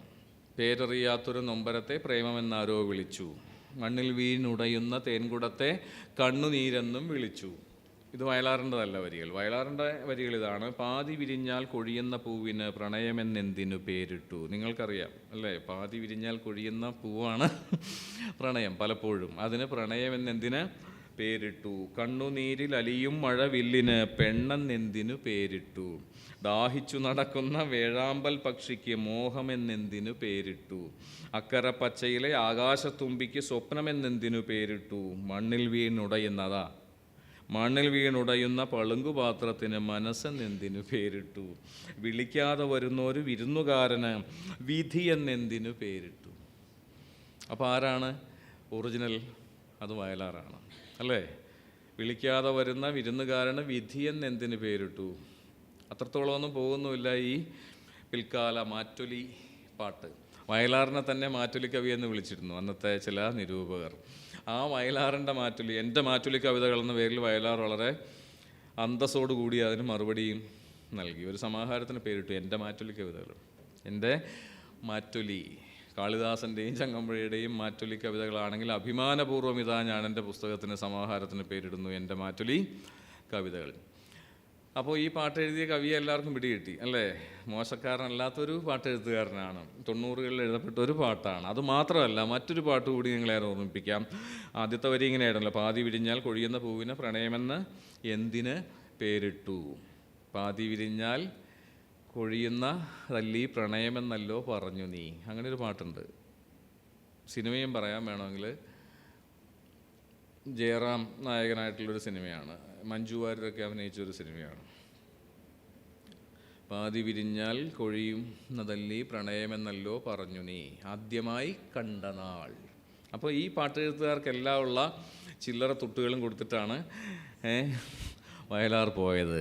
അല്ലെങ്കിൽ വയലാറിൻ്റെ പോക്കറ്റ് അടിച്ചു മാറ്റിയവയാണ് ഈ പാട്ടുകൾ ഇനി ഞാൻ പറയേണ്ട ആവശ്യമില്ല, നിങ്ങൾക്ക് ബോധ്യമായിട്ടുണ്ടാവും അല്ലേ. പാതി വിരിഞ്ഞാൽ കൊഴിയുന്ന പൂവിന് പ്രണയമെന്ന് എന്തിന് പേരിട്ടു എന്ന് വയലാർ വർഷങ്ങൾക്ക് മുമ്പ് എഴുതി. 90കളിൽ വീണ്ടും നമ്മുടെ ഒരു പാട്ട് എഴുത്തുകാരൻ എഴുതുന്നു, പാതി വിരിഞ്ഞാൽ കൊഴിയുവതല്ലി പ്രണയമെന്നല്ലോ പറഞ്ഞു നീ. അതുപോലെ എന്താണ് ആദ്യത്തെ പാട്ടിൻ്റെ പല്ലവി എന്തായിരുന്നു? മണ്ണിൽ പേരറിയാത്തൊരു നൊമ്പരത്തെ പ്രേമമെന്നല്ലോ വിളിച്ചു, ആരോ വിളിച്ചു, പ്രേമമെന്ന് ആരോ വിളിച്ചു, അതായത് വയലാർ വിളിച്ചു എന്നാണ് അതിൻ്റെ അർത്ഥം. ആ ആരോ ആരാണെന്ന് നമുക്കിപ്പോൾ പിടികിട്ടി, അത് വയലാറായിരുന്നു. അതാണ് ഈ ഫ്രോയിഡിയൻ സ്ലിപ്പ് എന്ന് പറയില്ല, അതുപോലെ കവി അറിയാതെ എഴുതിപ്പോയതാണ് ആരോ വിളിച്ചു. ഞാനല്ല വിളിച്ചത്, എനിക്കിതിൽ ഉത്തരവാദിത്വമൊന്നുമില്ല, പണ്ട് വയലാർ വിളിച്ചാണെന്ന് പറയാതെ പറയുകയായിരുന്നു എന്നും പറയാം. ഇനി മറ്റൊരു വരി, ഇന്ദുലേഖേ ഇന്ദുലേഖേ ഇന്ദ്രസദസ്സിലെ നൃത്തലോലെ, അവിടെ അപ്സരസാണ് നിലാവ്. ഇന്നു രാത്രി നിന്നെ കണ്ടിട്ട് എനിക്കൊരു തീരാത്ത മോഹം. സ്വപ്നങ്ങൾ ഉറങ്ങാത്ത രാത്രി, ഇത് ശരൽക്കാല സുന്ദര രാത്രി, കാമുകിമാരും കാമുകന്മാരും രോമാഞ്ചമണിയുന്ന രാത്രി, സ്വർഗീയ രോമാഞ്ചമണിയുന്ന രാത്രി എന്നിങ്ങനെ. ഈ മോഹം എന്ന വാക്ക്, അഭിനിവേശം എന്ന വാക്ക്, ഇതെല്ലാം വയലാർ ഗാനങ്ങളിലെ ചില മുദ്രകളാണ്. മോഹം, അഭിനിവേശം, desire, too much of desire ആയിരിക്കും അഭിനിവേശം. ഇതെല്ലാം ചേരുന്ന പുരുഷകാമനകളുടെ ഒരു ലോകമാണ്. പുരുഷകാമനകളുടെ മാത്രമല്ല, സ്ത്രീകളുടെയും ഒരു വികാര പ്രപഞ്ചമാണ്. അതിൻ്റെ ഏറ്റവും സൗന്ദര്യവൽക്കരിക്കപ്പെട്ട ലോകമാണ് വയലാർ ഗാനങ്ങൾ. ഇതെല്ലാം ഇന്നലെ ഇവിടെ പറഞ്ഞതുപോലെ നേരിട്ട് പറഞ്ഞാൽ വൾഗറോ ഒബ്സീനോ ആകാവുന്ന കാര്യങ്ങളെപ്പോലും എത്ര സൗന്ദര്യഭദ്രമാക്കി മാറ്റുന്നു വയലാർ. ഇപ്പോൾ ഉദാഹരണമായിട്ട് ഒരു ബെഡ്റൂം ലാമ്പിനെ പറ്റിയൊരു പാട്ടുണ്ട് വയലാറിൻ്റെ, അധികം പോപ്പുലറൊന്നുമല്ല. എങ്ങനെയാണ് ഈ ഇതിനെപ്പറ്റി ഒക്കെ പാട്ട് എഴുതുക? ഈ ലൈറ്റിനെ പറ്റിയോ ഒക്കെ എങ്ങനെയാണൊരു പാട്ട് എഴുതുക? ഇങ്ങനെയാണ്: വജ്രകിരീടം ശിരസിലണിയും വൈദ്യുത ദീപമേ, ഈ നിദ്രാമുറിയിൽ നീ എന്തിനിങ്ങനെ നിശബ്ദ തപസ്സിന് വന്നു. പോരെ? ഈ നിദ്രാമുറിയിൽ നീ എന്തിനിങ്ങനെ നിശബ്ദ തപസ്സിന് വന്നു, അല്ലേ? ഇങ്ങനെ മിണ്ടാണ്ടൊരു മൂലക്കിരുന്നിങ്ങനെ പ്രകാശിച്ചുകൊണ്ടിരിക്കുകയാണ്. വജ്രകിരീടം ശിരസിലണിയും വൈദ്യുത ദീപം. അങ്ങനെ. ഇനി വയലാറിലെ വിപ്ലവ കവിയെപ്പറ്റി നമ്മൾ പറഞ്ഞു തുടങ്ങിയതായിരുന്നു. ആ കവിയുടെ ഏറ്റവും മനോഹരം എന്ന് പറയാവുന്ന 2 വരികൾ, ഒരു പാട്ടിലെ വരികൾ, വളരെ പ്രസിദ്ധമായൊരു പാട്ടിലെ വരികൾ: പൂർവ്വദിങ്മുഖമൊന്നു ചുവന്നു പുതിയ മനുഷ്യനുണർന്നു, അല്ലേ? വയലാറിൻ്റെ തൂലിക അല്ലെങ്കിൽ പേന, നമുക്കിനി പേന എന്ന് പറയാം, എന്തിനാ വെറുതെ തൂലിക, അല്ലേ? പേന കൂടി ത്രസിച്ചിട്ടുണ്ടാവും ഈ വരി എഴുതിയപ്പോൾ. പൂർവ്വദിങ്മുഖമൊന്നു ചുവന്നു പുതിയ മനുഷ്യനുണർന്നു. ഈ പുതിയ മനുഷ്യനെ പറ്റിയായിരുന്നു വയലാറിൻ്റെ എല്ലാ പ്രതീക്ഷകളും, എല്ലാ സങ്കല്പങ്ങളും. പുതിയ മനുഷ്യൻ എന്ന് പറഞ്ഞാൽ ജാതിയില്ലാത്ത, മതമില്ലാത്ത, മനുഷ്യനിൽ മാത്രം വിശ്വസിക്കുന്ന മനുഷ്യൻ. മനുഷ്യർ ജീവിക്കുന്ന ഇടമാണ് ഭൂമി എന്നാണ് വയലാർ വിശ്വസിച്ചിരുന്നത്. വയലാറിലെ ഹ്യൂമനിസ്റ്റ് വിശ്വസിച്ചത്. ഒരു ഹ്യൂമനിസ്റ്റ് ആയിരുന്നു വയലാർ, 100%. കമ്മ്യൂണിസ്റ്റ് എന്നതുപോലെ തന്നെ ഹ്യൂമനിസ്റ്റും ആയിരുന്നു. ഹിന്ദുവിനെ കണ്ടു, മുസൽമാനെ കണ്ടു, മനുഷ്യനെ മാത്രം കണ്ടില്ല എന്നൊരു പാട്ടിലുണ്ട്. ഹിന്ദുവിനെ കണ്ടു, മുസൽമാനെ കണ്ടു, മനുഷ്യനെ മാത്രം കണ്ടില്ല. ഈ രണ്ടുമല്ലാത്തവരുടെ പേരാണ്, അവൻ്റെ പേരാണ്, അവളുടെ പേരാണ് മനുഷ്യൻ എന്നതായിരുന്നു വയലാറിലെ ഹ്യൂമനിസ്റ്റിൻ്റെ എക്കാലത്തെയും വിശ്വാസം. ഭൂമി സനാഥയായി എന്നൊരു കവിതയുണ്ട്, അതൊരു പാട്ടിലും വയലാർ ആവർത്തിക്കുന്നുണ്ട് ആ ആശയം, ആ വരി. ഭൂമിയെ സനാഥയാക്കുന്നത് എന്താ? സനാഥയുടെ അർത്ഥം എന്താ? അനാഥയുടെ വിപരീതമാണ്. ഭൂമി സനാഥയാവുന്ന മനുഷ്യനിലൂടെയാണ്. ഭൂമിയെ സനാഥയാക്കേണ്ടത് മനുഷ്യനാണ്, അവൻ്റെ സംസ്കാരമാണ്, അവൻ്റെ അധ്വാനശേഷിയാണ്, അവൻ്റെ സർഗാത്മകതയാണ് എന്ന് വിശ്വസിച്ച 20-ാം നൂറ്റാണ്ടിൻ്റെ എല്ലാ നവോത്ഥാന ചൈതന്യവും ഉൾക്കൊണ്ട, ശാസ്ത്രത്തിൽ വിശ്വസിച്ച, ശാസ്ത്രബോധത്തെ തൻ്റെ ജീവിതബോധത്തിൻ്റെ അടിസ്ഥാനമാക്കി മാറ്റിയ കവി കൂടിയായിരുന്നു വയലാർ. അപ്പോൾ ചന്ദ്രനെ പറ്റി ഇങ്ങനെയൊക്കെ എഴുതിയ കവി പറയുക, ഒരു നിശബ്ദ ഗോളമാണ്, ഒരു നിർജീവ ഗോളമാണെന്നും പറയും. അപ്സരസൊന്നുമല്ല, കവികളുടെ ഒരു തോന്നലാണത്. മറിച്ച് അതൊരു നിശബ്ദ നിർജീവ ഗോളം കൂടിയാണ് ചന്ദ്രൻ എന്ന് മനുഷ്യൻ ചന്ദ്രനിൽ ഇറങ്ങിയതിന് ശേഷം വയലാർ എഴുതുന്നുണ്ട്. അതിൽ ആവേശം പൂണ്ട് എഴുതുന്നുണ്ട്. ഇനി ഓക്കെ, ഈ പറഞ്ഞ കാര്യങ്ങളെ സാധൂകരിക്കുന്ന ഒരു പാട്ടിലെ വരികളാണ്. നിങ്ങൾ എന്നെ കമ്മ്യൂണിസ്റ്റാക്കി എന്ന സിനിമയിലെ പാട്ടാണ്. പ്രതിഭകൾ കാവ്യപ്രതിഭകൾ അങ്ങനെ പുതിയ പ്രചോദനം ഉൾക്കൊണ്ടു. ഖനികൾ ജീവിത ഖനികൾ തേടും കലയുടെ സങ്കരവീഥികളിൽ വീണപൂക്കള വീണ്ടും ഉണർത്തിയ ഗാനം നമ്മെ നയിക്കുന്നു. വീണപൂക്കള വീണ്ടും ഉണർത്തിയ ഗാനം നമ്മെ നയിക്കുന്നു. കലയുടെ ഖനികൾ ജീവിത ഖനികൾ തേടും കലയുടെ സങ്കരവീഥികളിൽ. കലയുടെ ഈ സങ്കരത്തിൽ വിശ്വസിച്ച കവിയായിരുന്നു വയലാർ. ഈ ക്ലാസിക്കൽ ഭാവനയുടെയും ഈ അടിസ്ഥാന വർഗ ഭാവനയുടെയും ഈ നാടൻ ജീവിത സങ്കല്പങ്ങളുടെ ഈ സങ്കരവീഥി ആയി തൻ്റെ കവിതയെ മാറ്റാൻ വയലാറിന് സാധിച്ചു, അല്ലേ? മേലെ മാനത്തെ പഞ്ചമിചന്ദ്രനും അവളെ സ്നേഹിച്ച നീലിപ്പുലയും, ഈ രണ്ടും ചേരുന്ന ഒരു സങ്കര കാവ്യ സംസ്കാരമായിരുന്നു വയലാറിൻ്റേത്. കൊതുമ്പുവള്ളം തുഴഞ്ഞു വരും കൊച്ചു പുലക്കള്ളി എന്നൊരു പാട്ടുണ്ട്, ഇതേ സിനിമയിലാണെന്നാണ് എൻ്റെ വിശ്വാസം. ആ കൊച്ചു പുലക്കള്ളിയിൽ ഉണ്ടായിരുന്നു വയലാറിൻ്റെ വിപ്ലവബോധം അത്രയും. നിങ്ങളെപ്പോഴെങ്കിലും ആ പാട്ടൊന്ന് കേൾക്കുക. കൊതുമ്പുവള്ളം തുഴഞ്ഞു വരും കൊച്ചു പുലക്കള്ളി എന്നാരംഭിക്കുന്ന ആ ഗാനം. ഇനി വയലാർ ഭാവനയുടെ ഒരു ഭാഗം കാളിദാസൻ ആയിരുന്നു എന്ന് ഞാൻ പറഞ്ഞല്ലോ. അത് വെറുതെ പറഞ്ഞാൽ പോരല്ലോ, ഒന്ന് ഉദാഹരിക്കണ്ടേ? ഇവിടെ സനീഷ് ഉള്ളതുകൊണ്ട് എനിക്ക് വേണ്ട പിന്തുണയും കിട്ടും. ഈ കാളിദാസനെയും വയലാറിനെയും താരതമ്യം ചെയ്യുമ്പോൾ അത് ഞങ്ങൾ മിഞ്ഞാന്ന് സംസാരിച്ചു ഇങ്ങോട്ട് വരുമ്പം എം പി ശങ്കുണ്ണിയായിട്ട് പറയും, കാളിദാസനില്ലാത്തൊരു മിഹിക ഉണ്ടായിരുന്നു വയലാർ ഗാനങ്ങൾക്ക് ചുറ്റും. മിഹിക എന്താണെന്ന് സനീഷാണ് എനിക്ക് പറഞ്ഞു തന്നത്. മൂടൽമഞ്ഞാണ്, അല്ലേ? ഒരുതരം കാൽപ്പനികതയുടെ മൂടൽമഞ്ഞുണ്ടായിരുന്നു. കാരണം കാളിദാസൻ പണ്ട് ജീവിച്ചു 20-ാം നൂറ്റാണ്ടിൽ. കാൽപ്പനികതയ്ക്ക് ശേഷം, അല്ലെങ്കിൽ ബ്രിട്ടീഷ് കാൽപ്പനികതയ്ക്ക് ശേഷം മലയാളത്തിൽ, കേരളത്തിൽ വയലാർ ജീവിച്ചുകൊണ്ട് ഈ മിഹിക ഉണ്ടായിരുന്നു അതിന് ചുറ്റും. ദ മിസ്റ്റ് ഓഫ് റൊമാൻറ്റിസിസം എന്ന് പറയാവുന്നത്. ആ കാൽപ്പനികത ഒരുപക്ഷെ കാളിദാസനിൽ നിന്നുകൂടി, ചങ്ങമ്പുഴ മാത്രമല്ല അത് സമ്മാനിച്ചത് വയലാറിന്, കാളിദാസനുമായിരുന്നു എന്ന് പറയുന്ന ഒരു പാട്ട്. ഉന്മാദിനികൾ ഉദ്യാനലതകൾ മന്മഥ പൂജയ്ക്ക് പൂവണിഞ്ഞു, ഋതുമതികൾ പുഷ്പ മധുമതികൾ ഒരു ചുടുചുംബനത്തിൽ ഉണർന്നു. അടുത്ത വരികൾ ശ്രദ്ധിക്കുക എന്ന് ഞാൻ പറയുന്നത് സനീഷ് മാഷിനോടാണ്. തെന്നലിൽ ഇളകാത്ത ദീപം പോലെ എന്തിനീ ശിശിര മനോഹര സന്ധിയിൽ ഏകാന്ത ധ്യാനത്തിൽ തിരകളടക്കിയ കടൽ പോലെ. തെന്നലിൽ ഇളകാത്ത ദീപം പോലെ തിരകളടക്കിയ കടൽ പോലെ എന്തിനീ ശിശിര മനോഹര സന്ധിയിൽ ഏകാന്ത ധ്യാനത്തിൽ മുഴുകി. പ്രിയനേ നീ ഏകാന്ത ധ്യാനത്തിൽ മുഴുകി. ഇവിടെ പറഞ്ഞ രണ്ട് വരികൾ വേറെ ആർക്കും മനസ്സിലായില്ലെങ്കിലും സനീഷിന് മനസ്സിലായിട്ടുണ്ട്. തെന്നലിൽ ഇളകാത്ത ദീപം പോലെ തിരകളടക്കിയ കടൽ പോലെ. ഇതെവിടെ നിന്നാണെന്ന് അദ്ദേഹം തന്നെ പറയും. തെന്നലിൽ ഇളകാത്ത ദീപം പോലെ തിരകളടക്കിയ കടൽ പോലെ. അതായത് കുമാരസംഭവത്തിൽ, വെറുതെ അദ്ദേഹത്തെ ഞാൻ ബുദ്ധിമുട്ടിക്കുന്നില്ല, തപസ് എന്ന ശിവനെ പറ്റി പറയുന്ന ഒരു ഭാഗമാണ്. നിവാത നിഷ്കമ്പ ഇവ പ്രദീപ. സംസ്കൃതത്തിൽ നിന്നും മലയാളത്തിലേക്ക് കൊണ്ടുവന്നാൽ അതിൻ്റെ അർത്ഥമാണിത്. തെന്നലിൽ ഇളകാത്ത ദീപം പോലെ തിരകളടക്കിയ കടൽ പോലെ എന്നും അതിൻ്റെ തൊട്ട് താഴെ വരിയിൽ കാളിദാസൻ പറയുന്നുണ്ട്, അല്ലേ? ഒരാൾ നിർവികാരനായ നിസ്സംഗനായ ഒരാളുടെ നില എന്താണ്? കാറ്റിലിളകാത്ത ദീപം പോലെ, തിരകൾ അടങ്ങിയ കടൽ. തിരയില്ലാത്തൊരു കടലില്ല. പക്ഷേ സന്യാസി എങ്ങനെ ആയിരിക്കണമെന്നാണ് പറയുന്നത്. യോഗി എങ്ങനെ ആയിരിക്കണം? യോഗി എന്ന് പറഞ്ഞാൽ ശരിയായ യോഗി, അതിൻ്റെ വ്യാജ പതിപ്പുകളൊന്നുമല്ല. ശരിയായ യോഗി, നാരായണ ഗുരുവിനെ പോലെയൊക്കെയുള്ള ശരിയായ യോഗി. തിരയില്ലാത്ത കടൽ പോലെ, കാറ്റില്ലാത്തപ്പോൾ എരിയുന്ന ദീപം പോലെ. എന്താ എൻ്റെ പ്രത്യേകത? കാറ്റുള്ളപ്പോൾ ഉലയും, അല്ലേ? കാറ്റില്ലാത്തപ്പോൾ നിശ്ചലമായി നിന്ന് പ്രകാശിക്കും. ഇത് കാളിദാസ ഭാവനയാണ്. ഇതിനെയും തൻ്റെ ഗാനഭാവനയിൽ തുന്നിച്ചേർത്തു വയലാർ.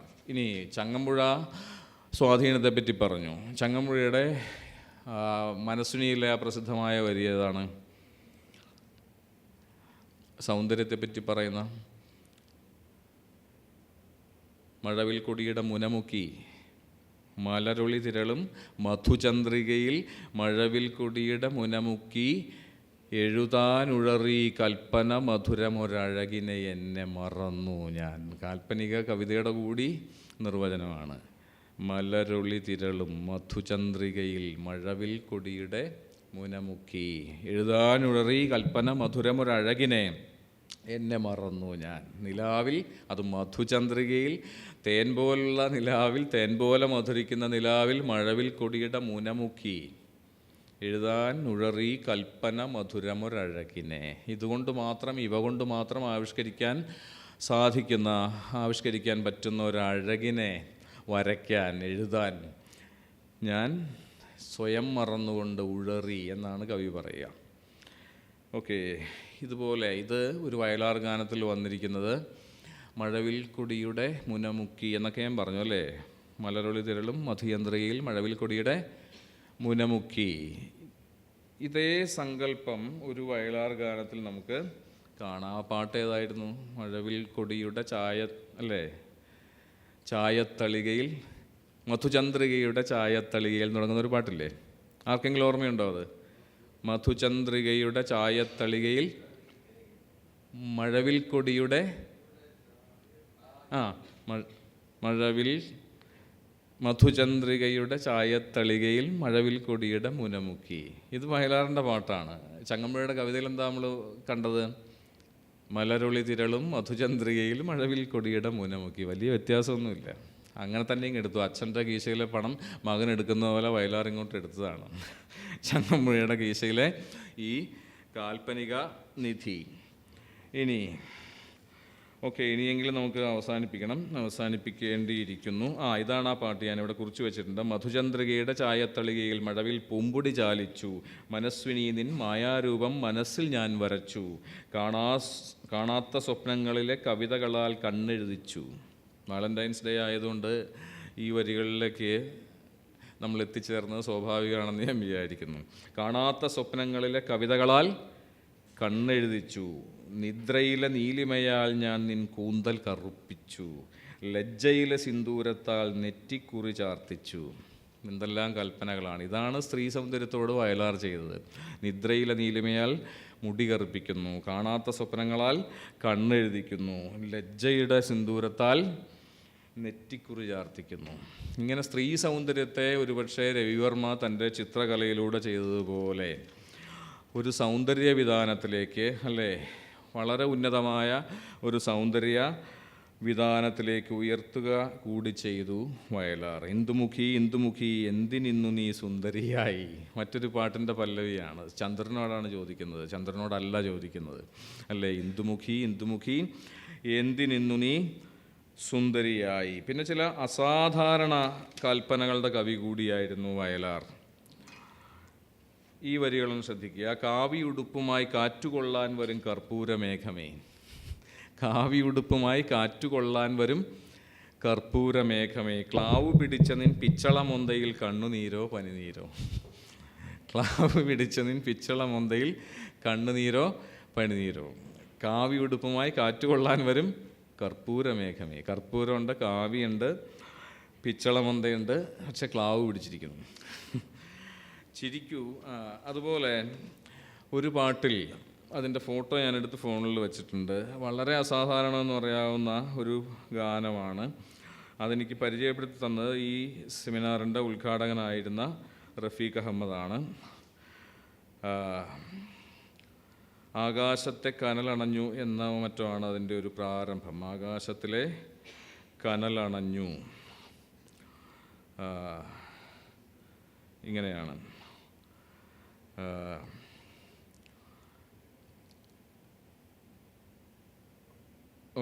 ഇതാണ്. മാനത്തെ കനൽ കെട്ടു കനൽ കെട്ടു. മാനത്തെ കനൽ കെട്ടു എന്ന് കേട്ടാൽ നമ്മൾ എന്താ മനസ്സിലാക്കേണ്ടത്?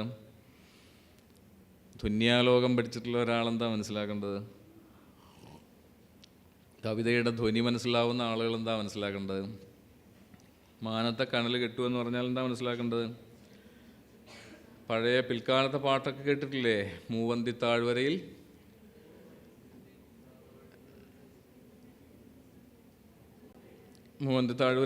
അവിടെ നിന്നുപോയോ? മുന്നോട്ട് പോകണ്ടേ?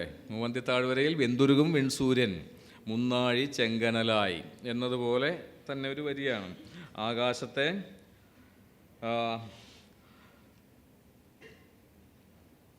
മാനത്തെ കനലുകെട്ടു, സ്വർഗമാളിക ചുമരിന്മേൽ കരിപിടിച്ചു. സ്വർഗമാളിക ചുമരിന്മേൽ കരിപിടിച്ചു. ഭൂമി പെറ്റ പൂവുകൾക്ക് സമയമറിയുവാൻ കാലം പൊന്നുകൊണ്ടൊരു നാഴികമണി ചുവരിൽ വച്ചു. ഭൂമി പെറ്റ പൂവുകൾക്ക് സമയമറിയുവാൻ കാലം പൊന്നുകൊണ്ടൊരു നാഴികമണി ചുമരിൽ വച്ചു. ആ നാഴികമണി എന്തായിരിക്കും? ആകാശത്തെ മാനത്തെ കനൽ കെട്ടു, അതിൻ്റെ പുക പടർന്നിട്ട് കരി പിടിച്ചു. അപ്പോൾ ഒരു നാഴികമണി വെച്ചു. എന്തായിരിക്കും? അത് അടുത്ത വരിയിൽ വയലാർ തന്നെ പറയും, നാഴികമണി തിങ്കളെ. ചന്ദ്രനാണ് ആ നാഴികമണി, രാത്രിയിലെ നാഴികമണി. ആ നാഴികമണിയോടാണ് നാഴികമണി തിങ്കളെ നേരമെന്തായി. നാഴികമണി തിങ്കളെ, പകൽ സൂര്യനെ നോക്കി സമയം അറിയും, രാത്രി ചന്ദ്രനെ നോക്കി സമയം അറിയും. നാഴികമണി തിങ്കളെ നേരമെന്തായി. അടുത്ത വരി കേൾക്കുക, വളരെ സറിയലിസ്റ്റിക് എന്ന് പറയാവുന്ന ഒരു വരിയാണ്. വെള്ളിമേഘത്താടി വച്ച വൃദ്ധനാം ദൈവമേ ചില്ലു കണ്ണട ഉടഞ്ഞു പോയോ. വെള്ളിമേഘത്താടി വെച്ച വൃദ്ധനാം ദൈവമേ ചില്ലു കണ്ണട ഉടഞ്ഞു പോയോ. പോരെ? വെള്ളിമേഘത്താടി വെച്ച വൃദ്ധനാം ദൈവമേ. വയലാറിൻ്റെ സങ്കല്പത്തിൽ ദൈവം വൃദ്ധനായിരുന്നു. എന്നുവെച്ചാൽ ദൈവത്തിൽ വയലാർ വിശ്വസിച്ചിരുന്നില്ല. അതുകൊണ്ട് തന്നെ കാലഹരണപ്പെട്ട ഒരു ദൈവമായിരുന്നു. അതുകൊണ്ടുകൂടിയായിരിക്കാം പറയുക, വെള്ളിമേഘത്താടി വെച്ച വൃദ്ധനാം ദൈവമേ നിൻ്റെ ചില്ല് കണ്ണട ഉടഞ്ഞു പോയിട്ടിങ്ങനെ കുരുടനെ പോലെ തപ്പിത്തടഞ്ഞു നടക്കുന്ന ഒരു ദൈവത്തെ കാണാം നമുക്ക് ഈ വരികളിൽ. ഇങ്ങനെയെല്ലാം അസാധാരണ കൽപ്പനകളുടെ കവി കൂടിയായിരുന്നു വയലാർ.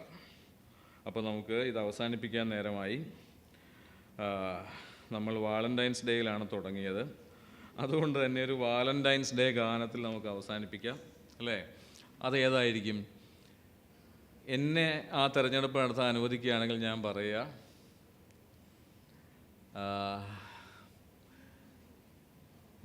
ചട്ടക്കാരി എന്നൊരു സിനിമ ഉണ്ടായിരുന്നല്ലോ.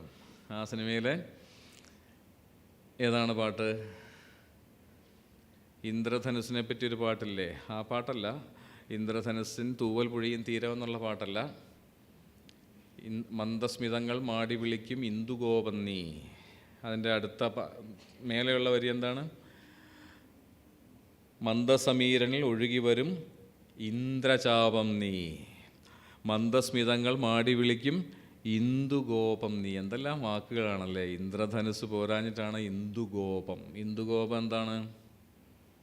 ഇന്ദുഗോപം മിന്നാമിനിങ്ങാണ്. നീ മന്ദസ്മിതങ്ങൾ മാടി വിളിക്കും ഇന്ദുഗോപം നീ.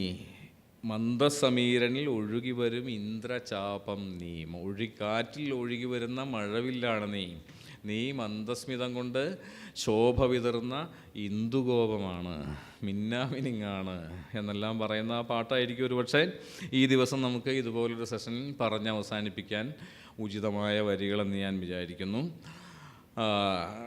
അതേ സിനിമയിലെ ഒരു പാട്ടിലെ വരികൾ നിങ്ങൾക്ക് ഞാൻ തന്നു പോകാനും ആഗ്രഹിക്കുന്നു. യുവാക്കളെ യുവതികളെ എന്നാണ് ആ പാട്ടിൻ്റെ പല്ലവി. യുവാക്കളെ യുവതികളെ, ചിരിക്കൂ പൊട്ടിച്ചിരിക്കൂ, ചില്ലുപാത്രങ്ങൾ നിറയ്ക്കൂ, വെള്ളി നക്ഷത്രങ്ങൾ ചിറകടിച്ചെത്തും, ക്രിസ്തുമസ് രാത്രിയാക്കൂ, ജീവിതം ക്രിസ്തുമസ് രാത്രിയാക്കൂ.